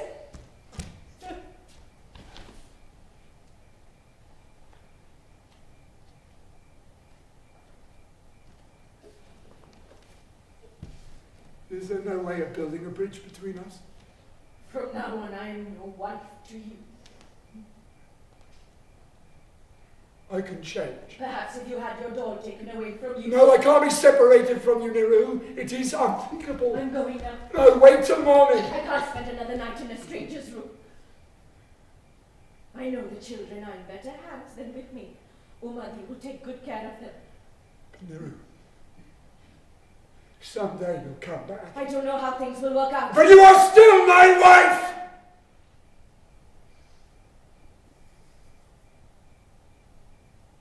I have heard that when a woman leaves her husband's house, just as I am doing now, he is absolved by law of all responsibility for her. In any case, I set you free. You are not bound to me, as I am not bound to you. There must be freedom on both sides. Here is your ring back. Now give me mine.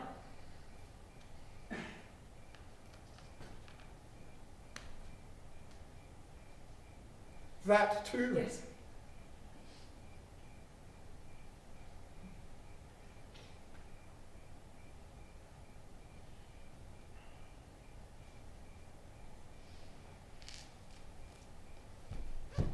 Here are the keys.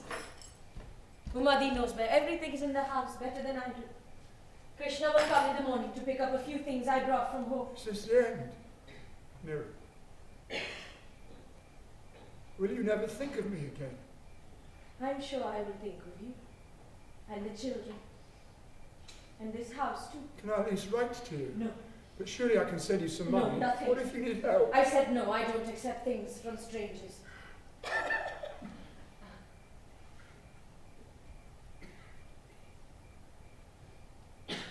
Am I never to be anything more than a stranger to you? Only by a miracle of miracles. Well, I believe in miracles, Niru. I do, I believe. Both you and I would have to change to the point where we could make a real marriage of lives together. Where you accepted me for who I am, what I am. Where you respected my beliefs and trusted my judgments. But I don't believe in miracles anymore. Goodbye, Tom.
She's gone.